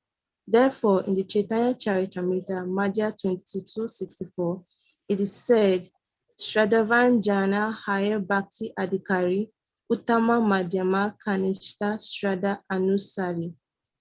One becomes qualified as a devotee on the elementary platform, the intermediate platform, and the highest platform of devotional service according to the development of his Shraddha, faith. Again, in the Chaitanya Charitamrita, Madhya 22-62, it is said, Shraddha Shabde Vishwasa Kahe Shudrida Nischaya, Krishna Bhakti Kaili Sarva Karma Krita Haya. By rendering transcendental service to Krishna, one automatically performs all subsidiary activities. This confident, firm faith, favorable to the discharge of devotional service, is called Shraddha. Shraddha, faith in Krishna, is the beginning of Krishna consciousness. Faith means strong faith. The word of Bhagavad Gita are authoritative instructions for faithful men, and whatever Krishna says in the Bhagavad Gita is to be accepted as it is, without interpretation. This was the way Arjuna accepted the Bhagavad Gita.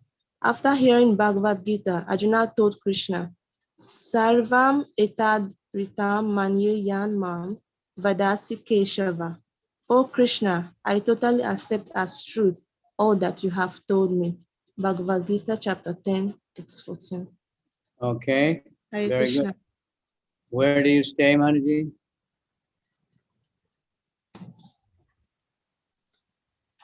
What temple are you living in, or nearby, or where are you?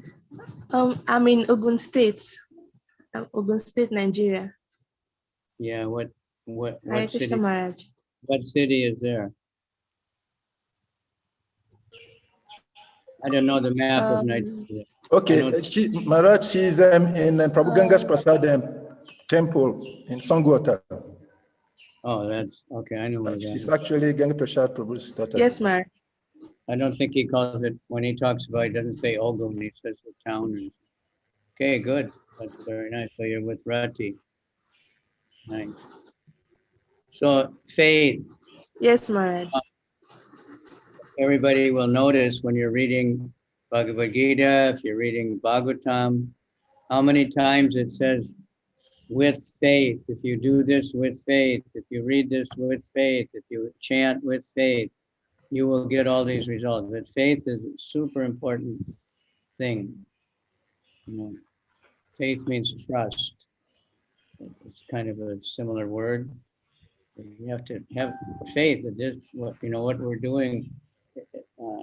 One of the 10th offense to the holy name is to not have complete faith in the chanting of the holy name of the Lord, even after hearing so many instructions. So we have to pray for faith. How to get faith is what's the verse about faith in Bhagavad Gita? Who knows? There's one specific verse. What happens if you don't have faith? I don't remember how read. Scholars. 93. Right. Who said Chapter that? 9. Okay. What is that verse? 93. Ashadadana Purusha. Ashradadana Dharmasya Purusha, Parantapa. Dharmasya Parantapa. Aprapyamam Nibrata Te Mritu Samsara Vatmani. Very Who are good. not faithful in this devotional service cannot attain me, O conqueror of enemies. Therefore, they return to the path of birth and death in this material world. Right. And how does it, in the purport, how does Prabhupada say, how do you get faith?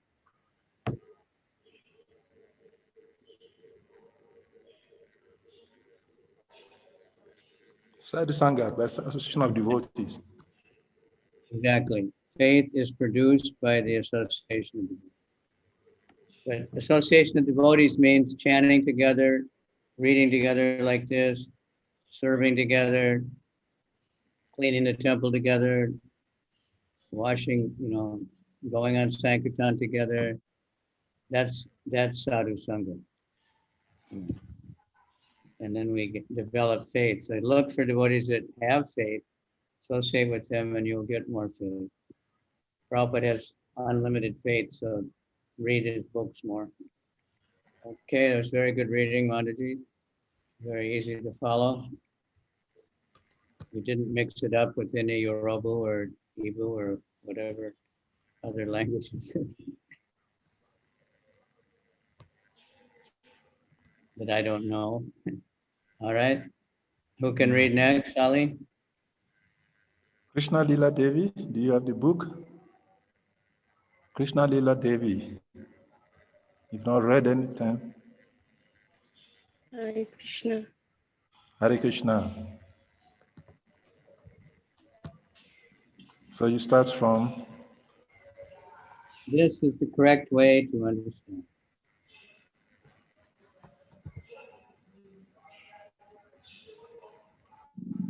Go ahead.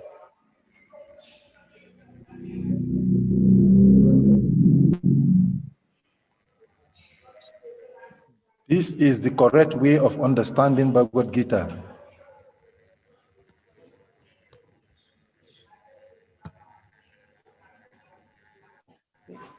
You don't have the book? Hare Krishna.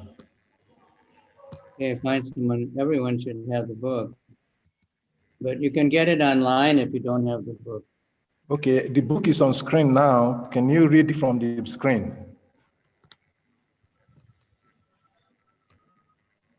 This is the correct way of understanding. Look at your screen and read.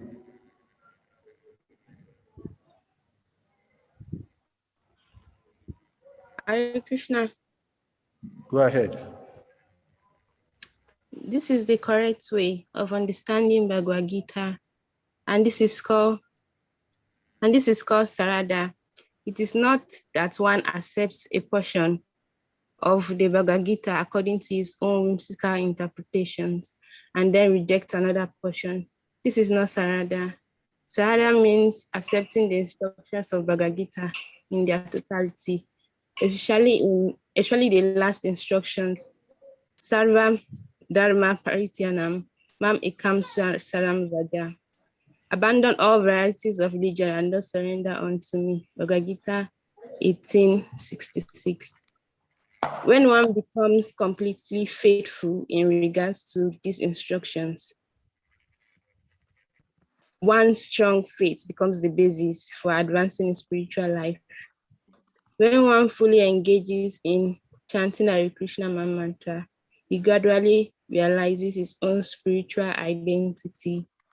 Unless one faithfully chants the Hare Krishna mantra, Krishna does not reveal himself. Sevomukhe hi jivan dao sivyam evacha sprutiya hada.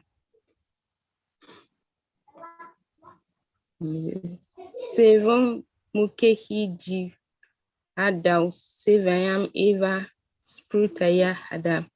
We cannot realize the Supreme Personality of Godhead by any artificial means. We must engage faithfully in the service of the Lord. Such services begin with the tongue, which means that we should always chant the holy names of the Lord and accept Krishna Prasadam. We should not chant or accept anything else. When this process is faithfully followed, the Supreme Lord reveals himself to the devotees. When a person realizes himself to be an internal servitor of Krishna, he loses interest in everything but Krishna's service. Always thinking of Krishna, devising means by which to spread the holy name of Krishna, you understand that his only business is in spreading the Krishna consciousness movement all over the world. Such a person is to be recognized as an Uttama Adhikari, and his association should be immediately accepted according to the 6 processes: Dutati, Praginati, etc. Indeed, the advanced Uttama Adhikari, Vaishnava devotee, should be accepted as a spiritual master. Everything one possesses should be offered to him, for it is enjoined that one should deliver whatever he has to the spiritual master. The brahmachari in particular is supposed to beg alms from others and offer to the spiritual master. However, one should not initiate the behavior of an advanced devotee or Mahabhagavata without being self-realized, for by such imitation, one will eventually become degraded. In this verse, Srila Rupa Goswami advises the devotees to be intelligent enough to distinguish between Kanishta Adhikari and Madhyama Adhikari and Uttama Adhikari. The devotee should also know his own position and should not try to imitate a devotee situated on a higher platform. Okay, Haribol, just a comment. I was mentioning that before. Rather than worry about everyone else, first we have to think, what is my position? Now, of course, the most advanced devotee thinks I'm not a devotee and everyone else is a devotee and I'm not. So we can't pretend to be on that level, But what type of Madhyamadikari I am? How do I see things? How much am I judging devotees, finding fault with devotees? Before I start trying to judge other devotees, check myself out. But look for the ones who are always, happy, always busy serving Krishna, always chanting. Okay, that's all. We continue.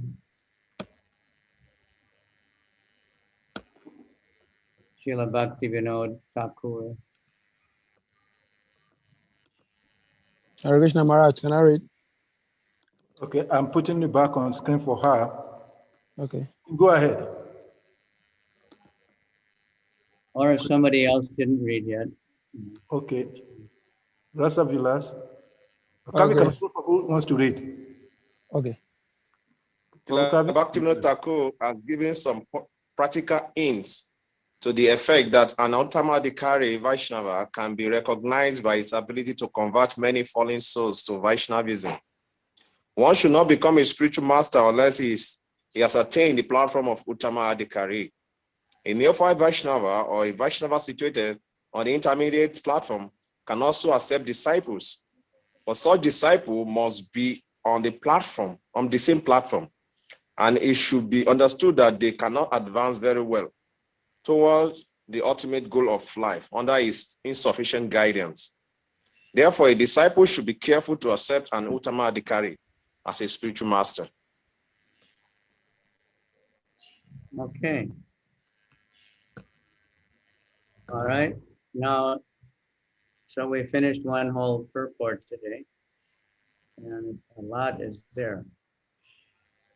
So first, let's review to start with what are the 6 obstacles, the certain things that will slow us down in our devotional service that we started with. Text number 2. Somebody? Hare Krishna. Yes, Stephen Allo, go ahead. Atyahara. No. Yeah. Achahara, what does that mean? Overeating or over collecting.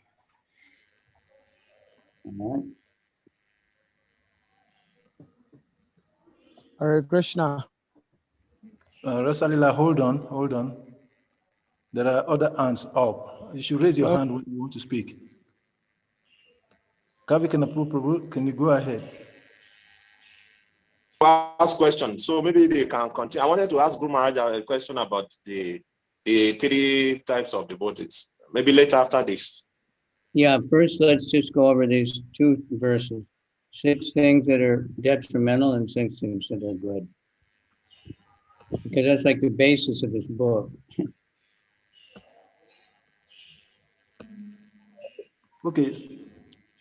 Rasa Vilas, you want to go ahead? Yeah, I wanted to say Prajapa, unnecessary talks. One should desist from that. Okay.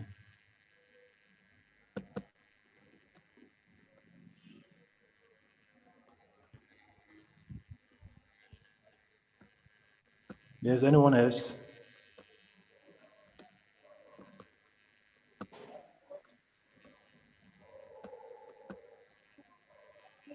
Can I say something? Yes, go ahead. Over endeavoring for mundane things that are very difficult to obtain. Good. So anyone remembers another thing?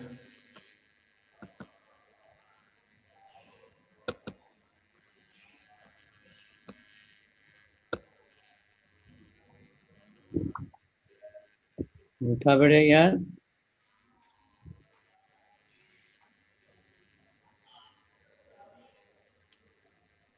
Be greedy for mundane achievement.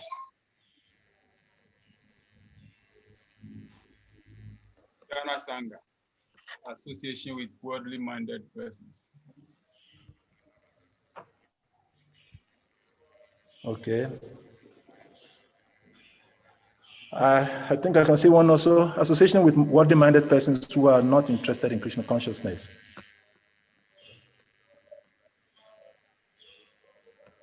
All right. Okay, and then 6 things that are favorable.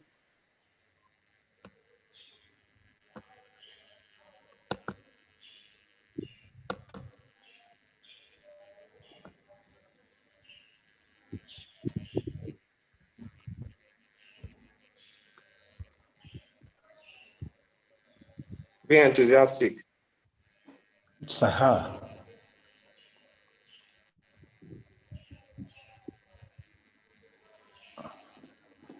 Sahas Nischaya Daryat. Being patient.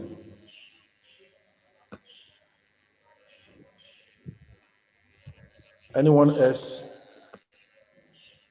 I don't want to call anyone. I just want us to, Maharaj is asking, you can voluntarily just unmute and then mention anyone that you remember.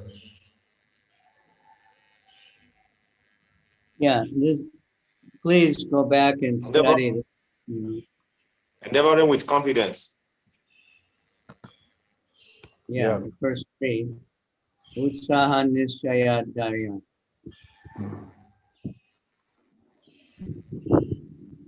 Abandoning the association of non-devotees. Okay.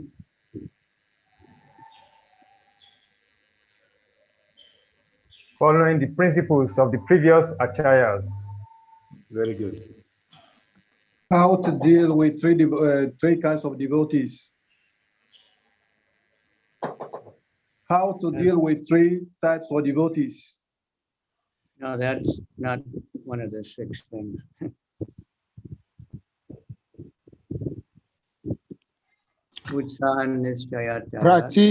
Practicing the scripture rules and regulation. Endeavoring with confidence. Yeah, giving up the association of mind. Enthusiasm, confidence, patience. And following the regulative principles. You should stick to the verse. It's not part of the sick. Right. And that means Shravanam, Kirtanam, Smaranam. Okay, I think we got it. Okay, now, Kavi, you have a question? Yes, Guru Maharaj. Yes, Guru Maharaj, I have a question, Guru Maharaj, regarding the 3 types of devotee. There was one devotee the other time he asked a question about that he asked somebody a question. He was taking his senior devotee and he started criticizing the another senior devotee. So my question is that sometimes, like I heard from a devotee, he was saying that seniority is depending on the caste. Like for a Brahmana, is knowledge, for a Kshatriya is strength, and Vaishya is money, and a Shudra is age. And if you look at in terms of our environment and culture in Africa, we respect elders, no matter whether he has knowledge or not, doesn't have knowledge. If your elders is talking, you have to keep quiet, you have to respect. So how can we understand this? How can we practice this in devotional service, respecting your elders, even though if it's not well versed in knowledge, at the same time, not following the devotional service without disrespecting your so-called elders who is not advancing in knowledge. Because sometimes we may take from one side, okay, he's not vast in the knowledge, so I can disrespect him. So how can we understand this, Guru Maharaj?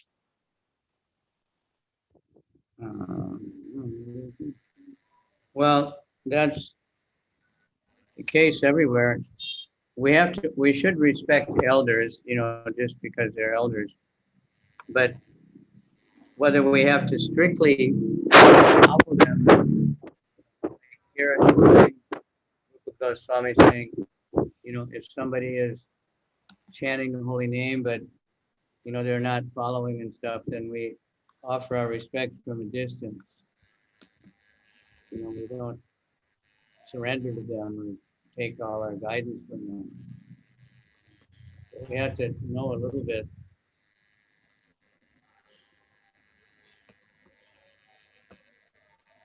And if your elder grandfather gets old and crazy, then you respect him, but you don't have to take guidance from him. He becomes really senile or Alzheimer's or something. We should be respectful and take care of everything. Devotees, but we have to look at their devotional. Some people become advanced devotees very quickly. Maybe it's from a past life, or they really apply themselves. They really surrender seriously. Others hang around for a long time, but maybe they get, they're always criticizing devotees, but they're claiming, I know everywhere we have those. I don't want to name, you all know the names of a few of them in your countries. They've been around a long time, and all they do is criticize you, no matter who you make. We have people on the internet dedicated to that. Many of them are Prabhupada disciples, but they're just dedicated to criticizing other devotees. So they're not advanced devotees, and but they want to be. They want to think, well, I'm older, you should listen to me. We have to also be discriminate We don't want to be disrespectful, but we can keep distance. If we perceive that someone is, not proper, they're not really elder, they're in devotional service. And I don't know now, we went to one village there in Nigeria, I think it was. And this village was especially known that the oldest person in the village was the chief. That was their tradition in that tribe or whatever it was. And the chief that we talked to was very old. He said, but we're changing that now. Because now we're so much caught up in the world as it is outside world. And the older people don't know what's going on. They don't know how we can, we can't function properly in the world unless we have younger people taking charge. So they had recognized that. They were actually senior, the older people weren't attached. That just because I'm older, it doesn't matter, that we don't know what's going on. And, we're going to not be able to function because the world is going the way it is. So these things are happening also. It's unfortunately also happening that was quite some years ago. I don't know if you were with us. I think it was in Ghana. We went to one place for old people. I think this place was, they didn't live there, but they would come for something. And the leader of it was a young guy. And he asked me, why is it that people are not respecting the older people anymore and they're not taking care of them? So that's not good. But at the same time, with devotees, they can't say that I'm a more advanced devotee just because I'm old. We have to be able to judge, but we have to be careful not to criticize and not to, if a so-called senior devotee just starts telling you that another senior devotee so-called is no good and this and that, of course, it might be that he's a person who doesn't follow the principles and everybody knows it, but you don't know it. But still, you shouldn't talk like that. You should answer the question, or say, well, let's look in the book. Okay? I don't know, it's hard to answer that. Thank you very much, Guru Maharaj. Yes. Like, okay, like just look around now.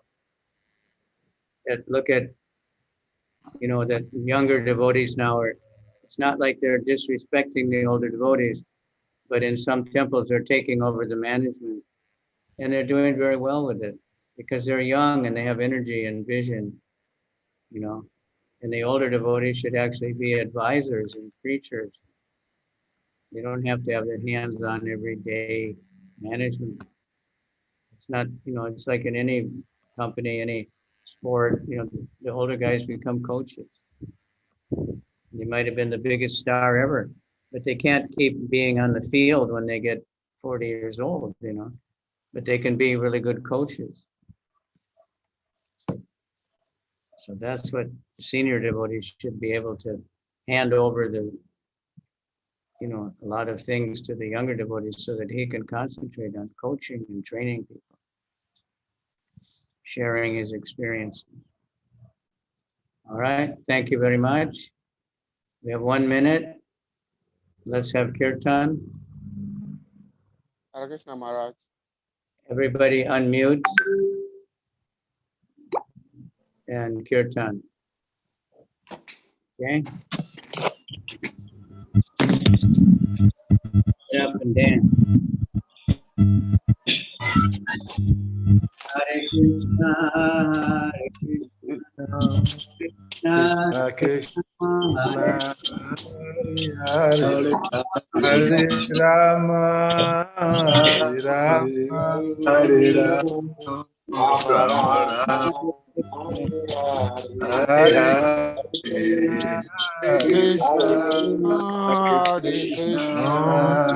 Krishna, Krishna, Hare Rama, Rama Rama, Rama Rama, Hare Hare, Hare Krishna. Everybody, during the thing, the favorable thing,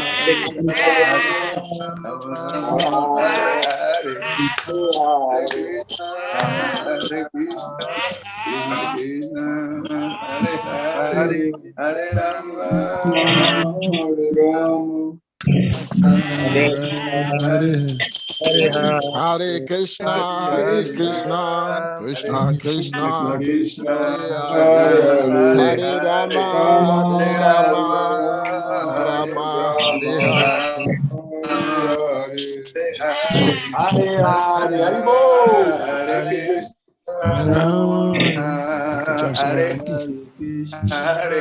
Hare Rama, Rama Rama, Hare Krishna, Hare Krishna, Krishna Krishna, Hare Hare, Hare Rama, Hare Rama, Koranga, Rama, Koranga. Hare Rama, Hare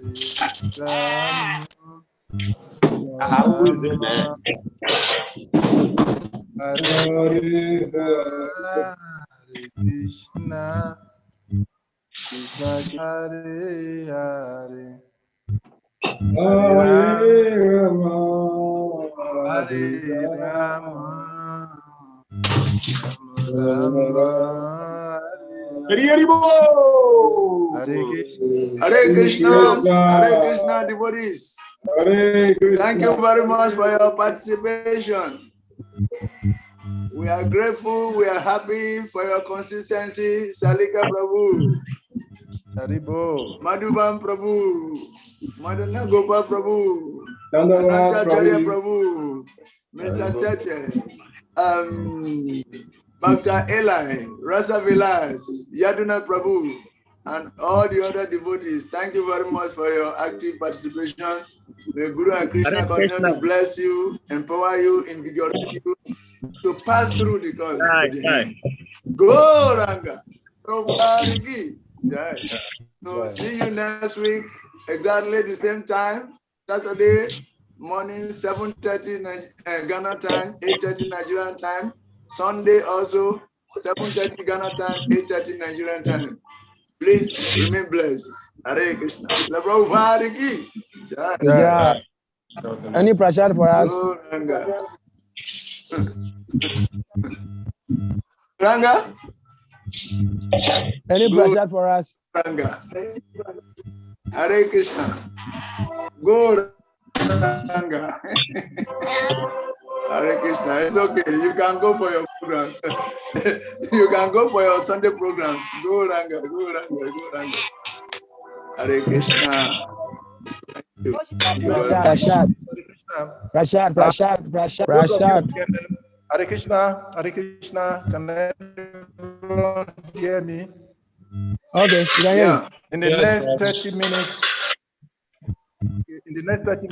Holiness Bhakti Vasudev Swami will be giving Bhagavad Gita class. So for those of us who can stay online or maybe come back after 30 minutes, we want you to participate in the Bhagavad Gita class.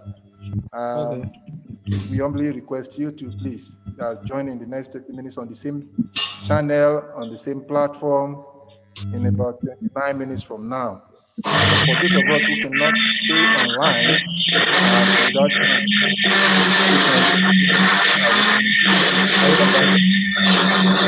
Okay. And Babu Salika, I also want to drop this comment. I think it doesn't look nice when we turn off our videos, probably so just in case.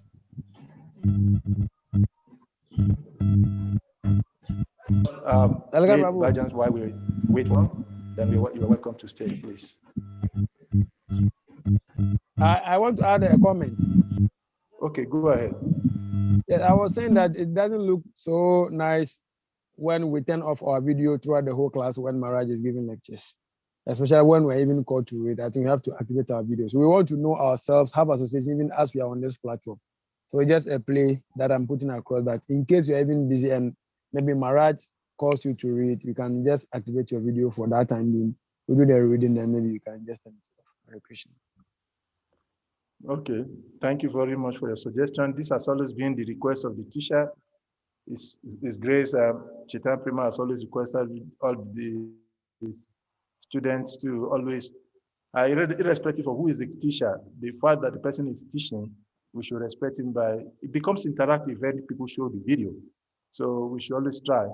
I know that there are some people who sometimes they are not able to, maybe they are at work or something, but as much as possible, we should all try because that is the mood of what we are learning. The learning is that we should learn etiquette, we should learn the principles of Krishna consciousness. So thank you very much for the observation and suggestion. Thank you, Maharaj. Sipre. Thank you, Prabhu. Hare Krishna.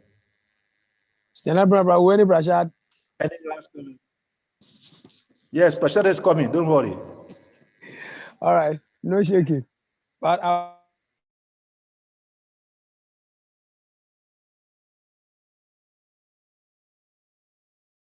Okay, Hare Krishna. We can enjoy.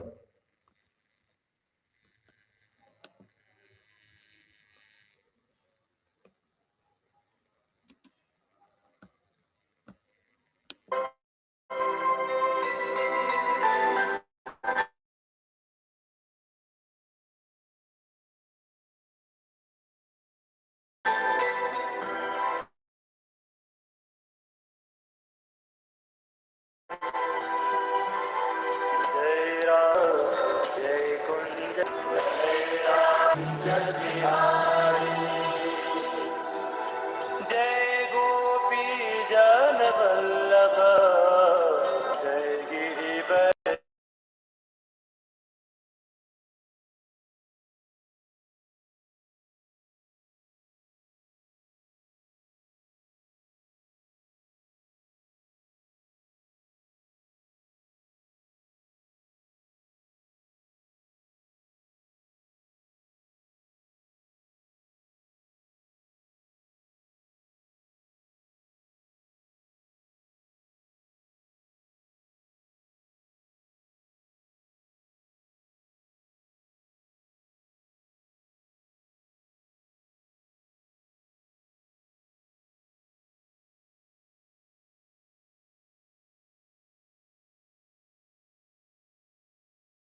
Hare Krishna Maharaj, welcome to the Hare Krishna Africa platform.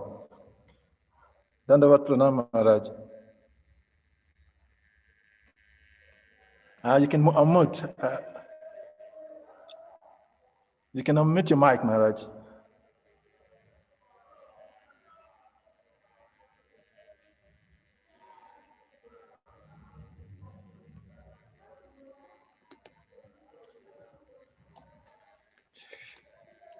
Dandavat Pranam Maharaj. Dandavat. You're welcome, Maharaj, to the platform. Thank you. So there are some few devotees that had come before. Some of them, I believe they will be joining. So I'll play the Srila Prabhupada Radha Madhav now. Then you continue after that. You said some few devotees did what? I didn't catch devotees it. are joining gradually. Okay. I said devotees are joining gradually. There are only few devotees on the platform now, but they'll be joining as the class goes on. Okay. So, but now I'll play Prabhupada. I'll play Prabhupada's Jairaj Madhva. Then you can start after that. Feel free. Feel free.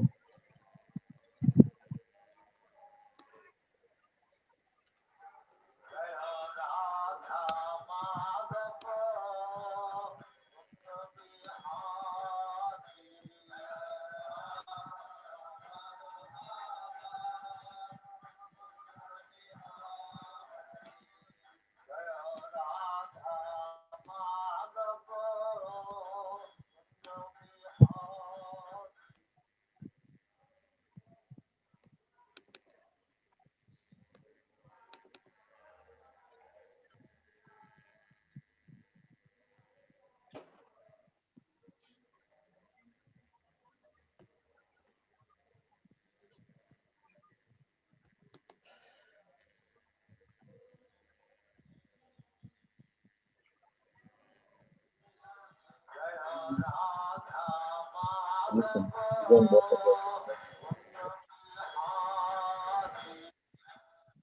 Is it? Put some warm water.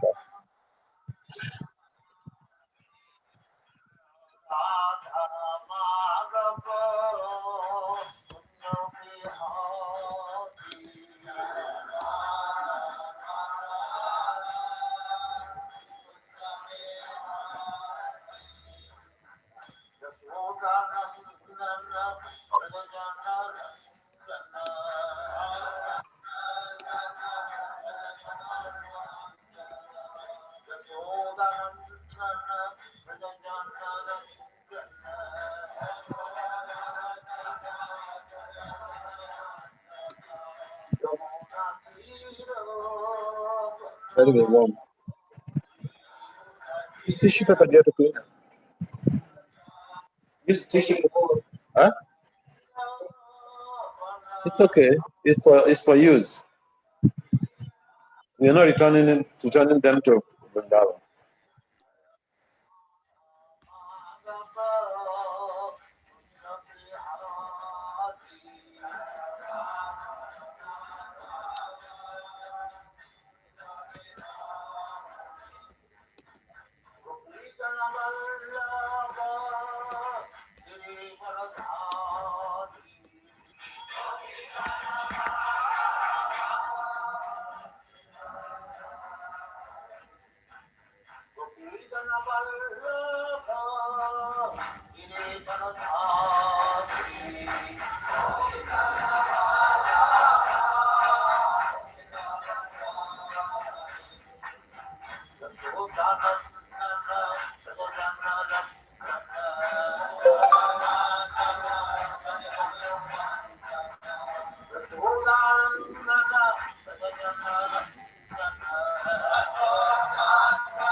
Yeah.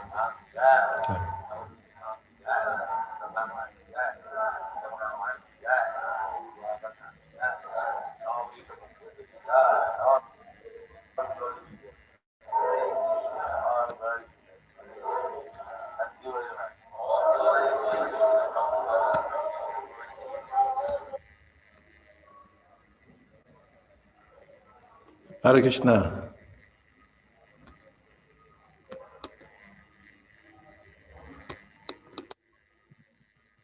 Hare Krishna. Yes, Hare Krishna Maharaj. Okay, you can hear me. Yeah, the verse is on the screen now, so you can start. Okay.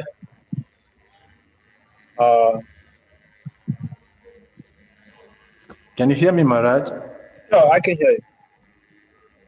I can hear you. Can you hear me? Yeah. Yes, I can hear you. Okay. Okay, good. I'm sharing the screen so that you can start. Okay.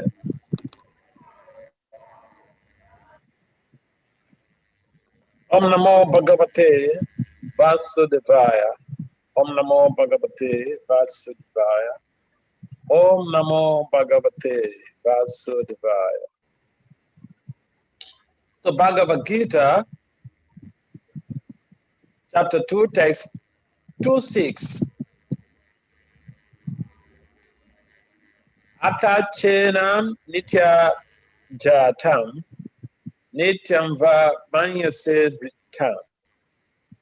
Tatapi tvam mahabaho nenam sochitam ars.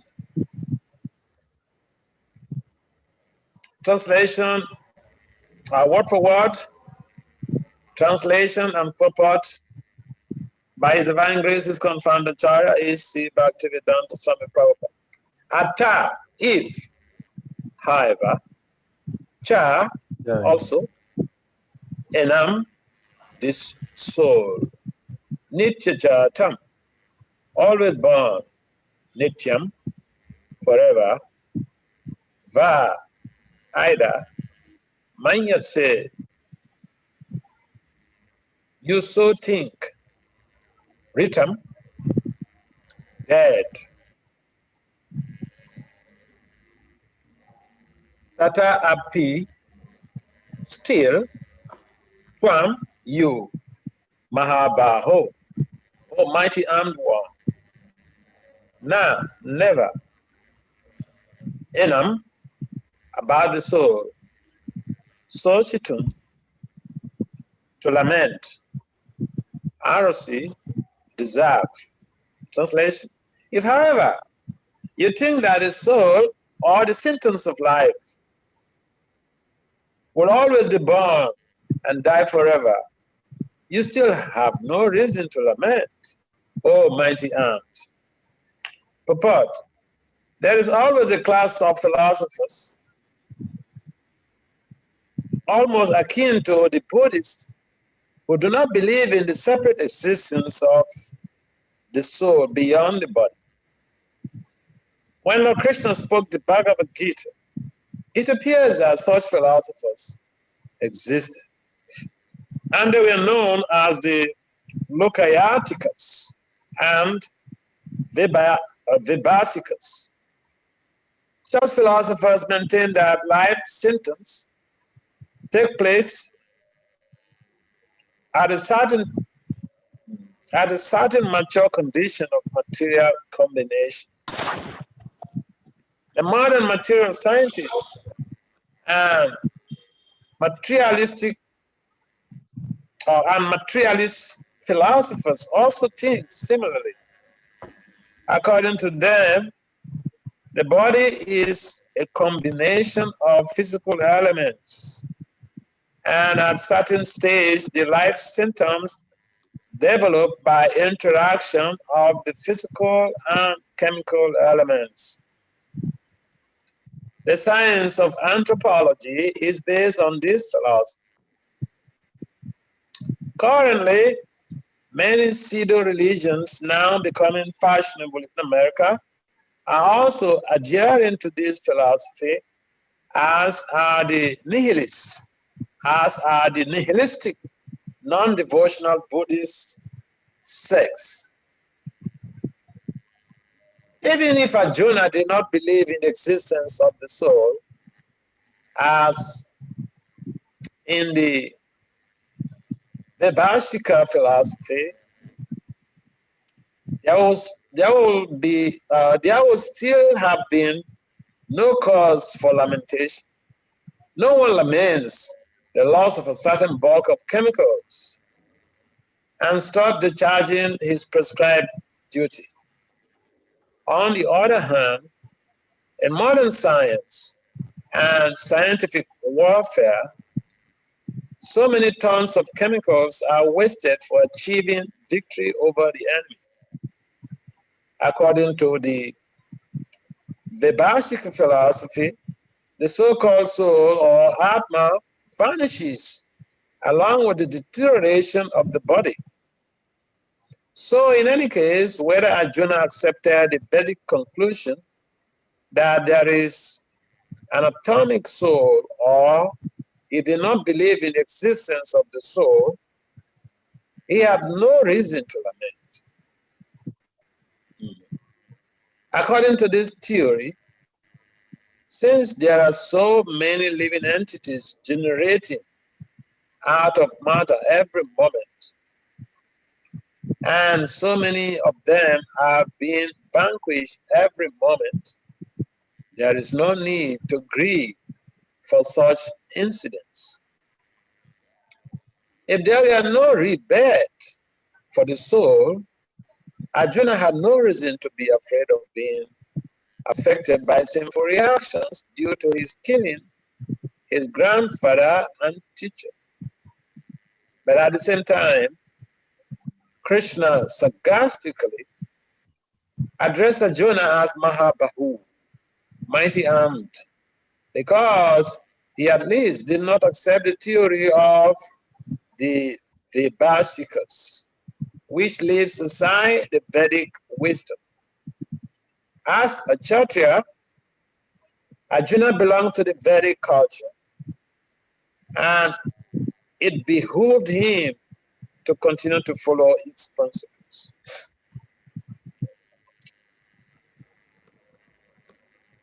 Om Ajnana Timirandasya Jnana Jana Salakaya Satsurun Militam Jena Tasmai Si Gurave Suchetaya Manobhistam Stafetam Jena Bhuta Swayam Rupam Kadamaya Dadati Swa Padantika.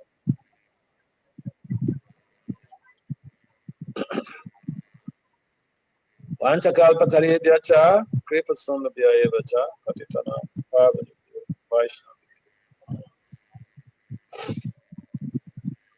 Namaham Vishnu Padaya Krishna Prestaya Bhutale Semate Bhakti Vedanta Namaste Saraswati Deve Gauravani Pacharane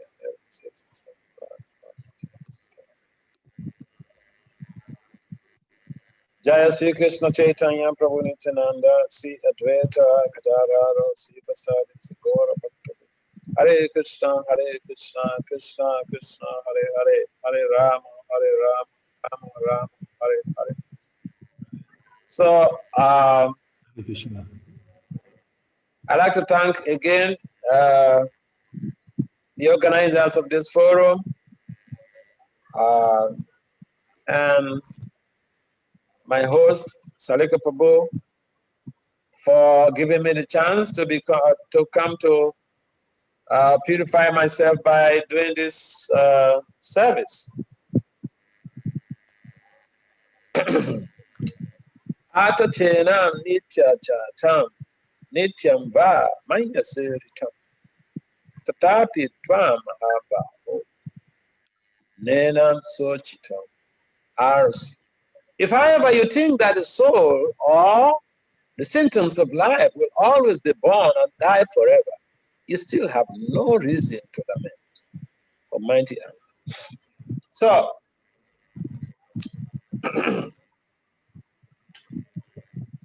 Generally speaking, there are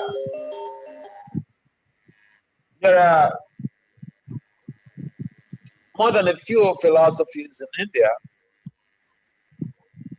and India is a multi-religious, multi-philosophical setting.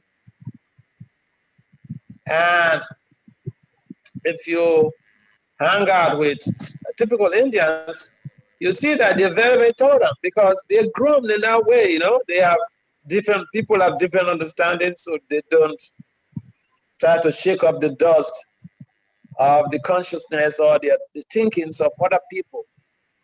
They accept people about who they are, what their thought patterns are, what they think the soul is.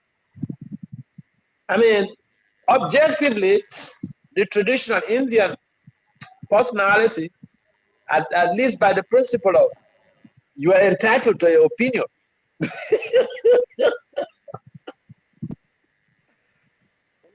With this type of mindset, it's difficult to find to get into trouble with people, you know, because then you don't try to force someone to believe what you believe in, or you don't try to force someone or to coerce someone to accept what you are practicing.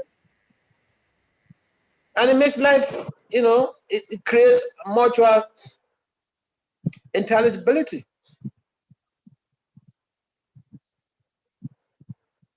And that is because of the higher understanding of the traditional Indian personality.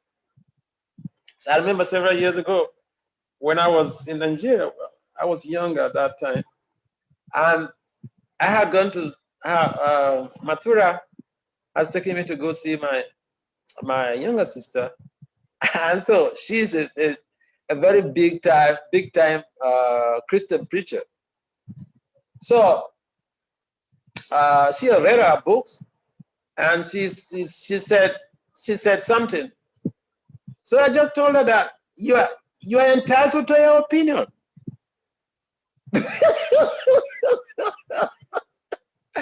And she busted out laughing.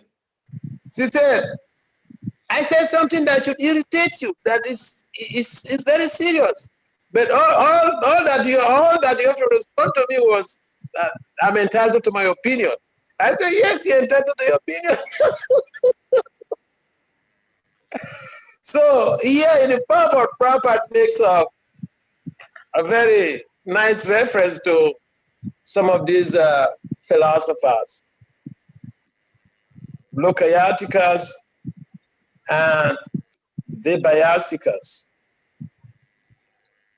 Now, we have so many religious traditions in this part of the world, and without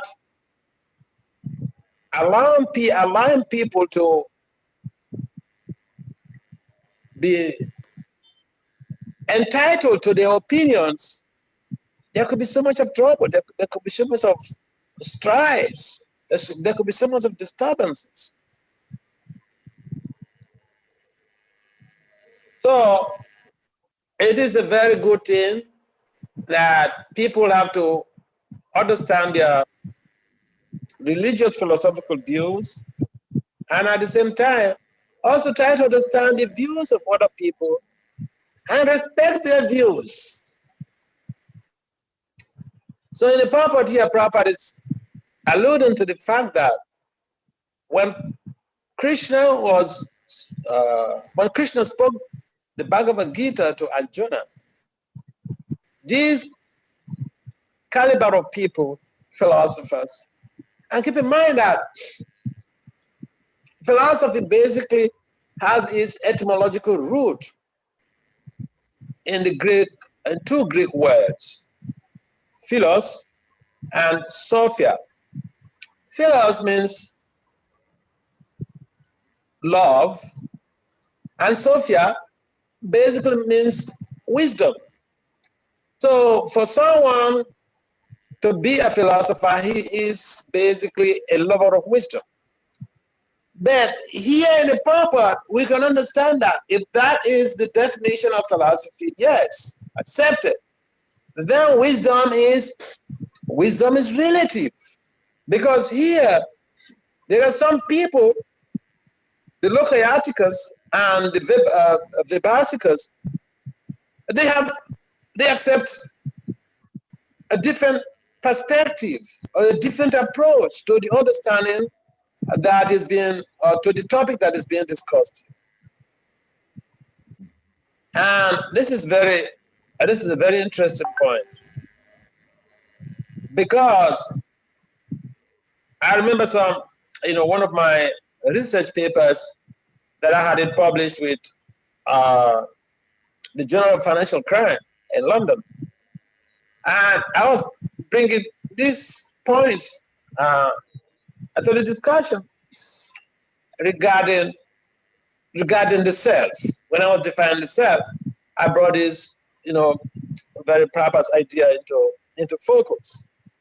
And elsewhere, some Prabhupada has mentioned about these philosophers who do not, or these philosophers who accept the body to be the soul, or the whole body to be the self. I can say that this is a knowledge, this is an understanding in a mode of passion. We can appreciate the fact that anything in the mode of passion is very transitory. Anything in the mode of passion, whether food in the mode of passion, whether information culture in the mode of passion, is meant to satiate a particular taste of the living entity. And satiation and satisfaction, they're completely two different things. When you're satiated, means you're full. I mean, you could eat and you become satiated. Your belly is full. But when digestion takes place, and in a couple of hours, you'll be hungry again. You will need some food. In other words, when you eat and fill your belly, you're not really satisfied. What has taken place is that you are satiated. You're full. So when someone chooses to align with a philosophy that is based just to satiate the sensory modalities of the embodied soul, that belief system may not really last with the person for a whole lifetime. And so, for those who accept the body to be temporary and have a higher understanding that the soul is beyond the physical body, the soul is, the subtle body is the carrier of the soul. We have the Bhumi, Apa, Nala, Vayu, Kam. So we have earth, water, fire, air, ether. So these are the subtle elements. They form the subtle body. And this subtle body is the carrier of the soul by dint of assistance of particular, airs.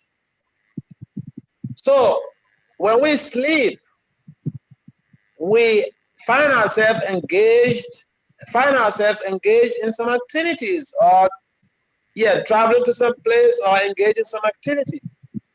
That is the subtle body, which is the carrier of the soul. Because the physical body is lying on a bed, but part of you or part of us is still active somewhere. That is the subtle body. In fact, even a dull-witted person can defeat the argument that the proponent that there is no soul, or the proponent that the soul implies the physical manifestation? Because sometimes the physical manifestation is there on the bed, and then you're having some experiences in some other places. So the bottom line, we have limited time, so the bottom line is that when people have a deeper understanding, a philosophical understanding of the self or of the soul, and how it is different from the physical body and the subtle body. Not only the physical body is different from the physical body, the soul is different from the physical body, and the subtle body or the astral body. I remember when I was a teenager,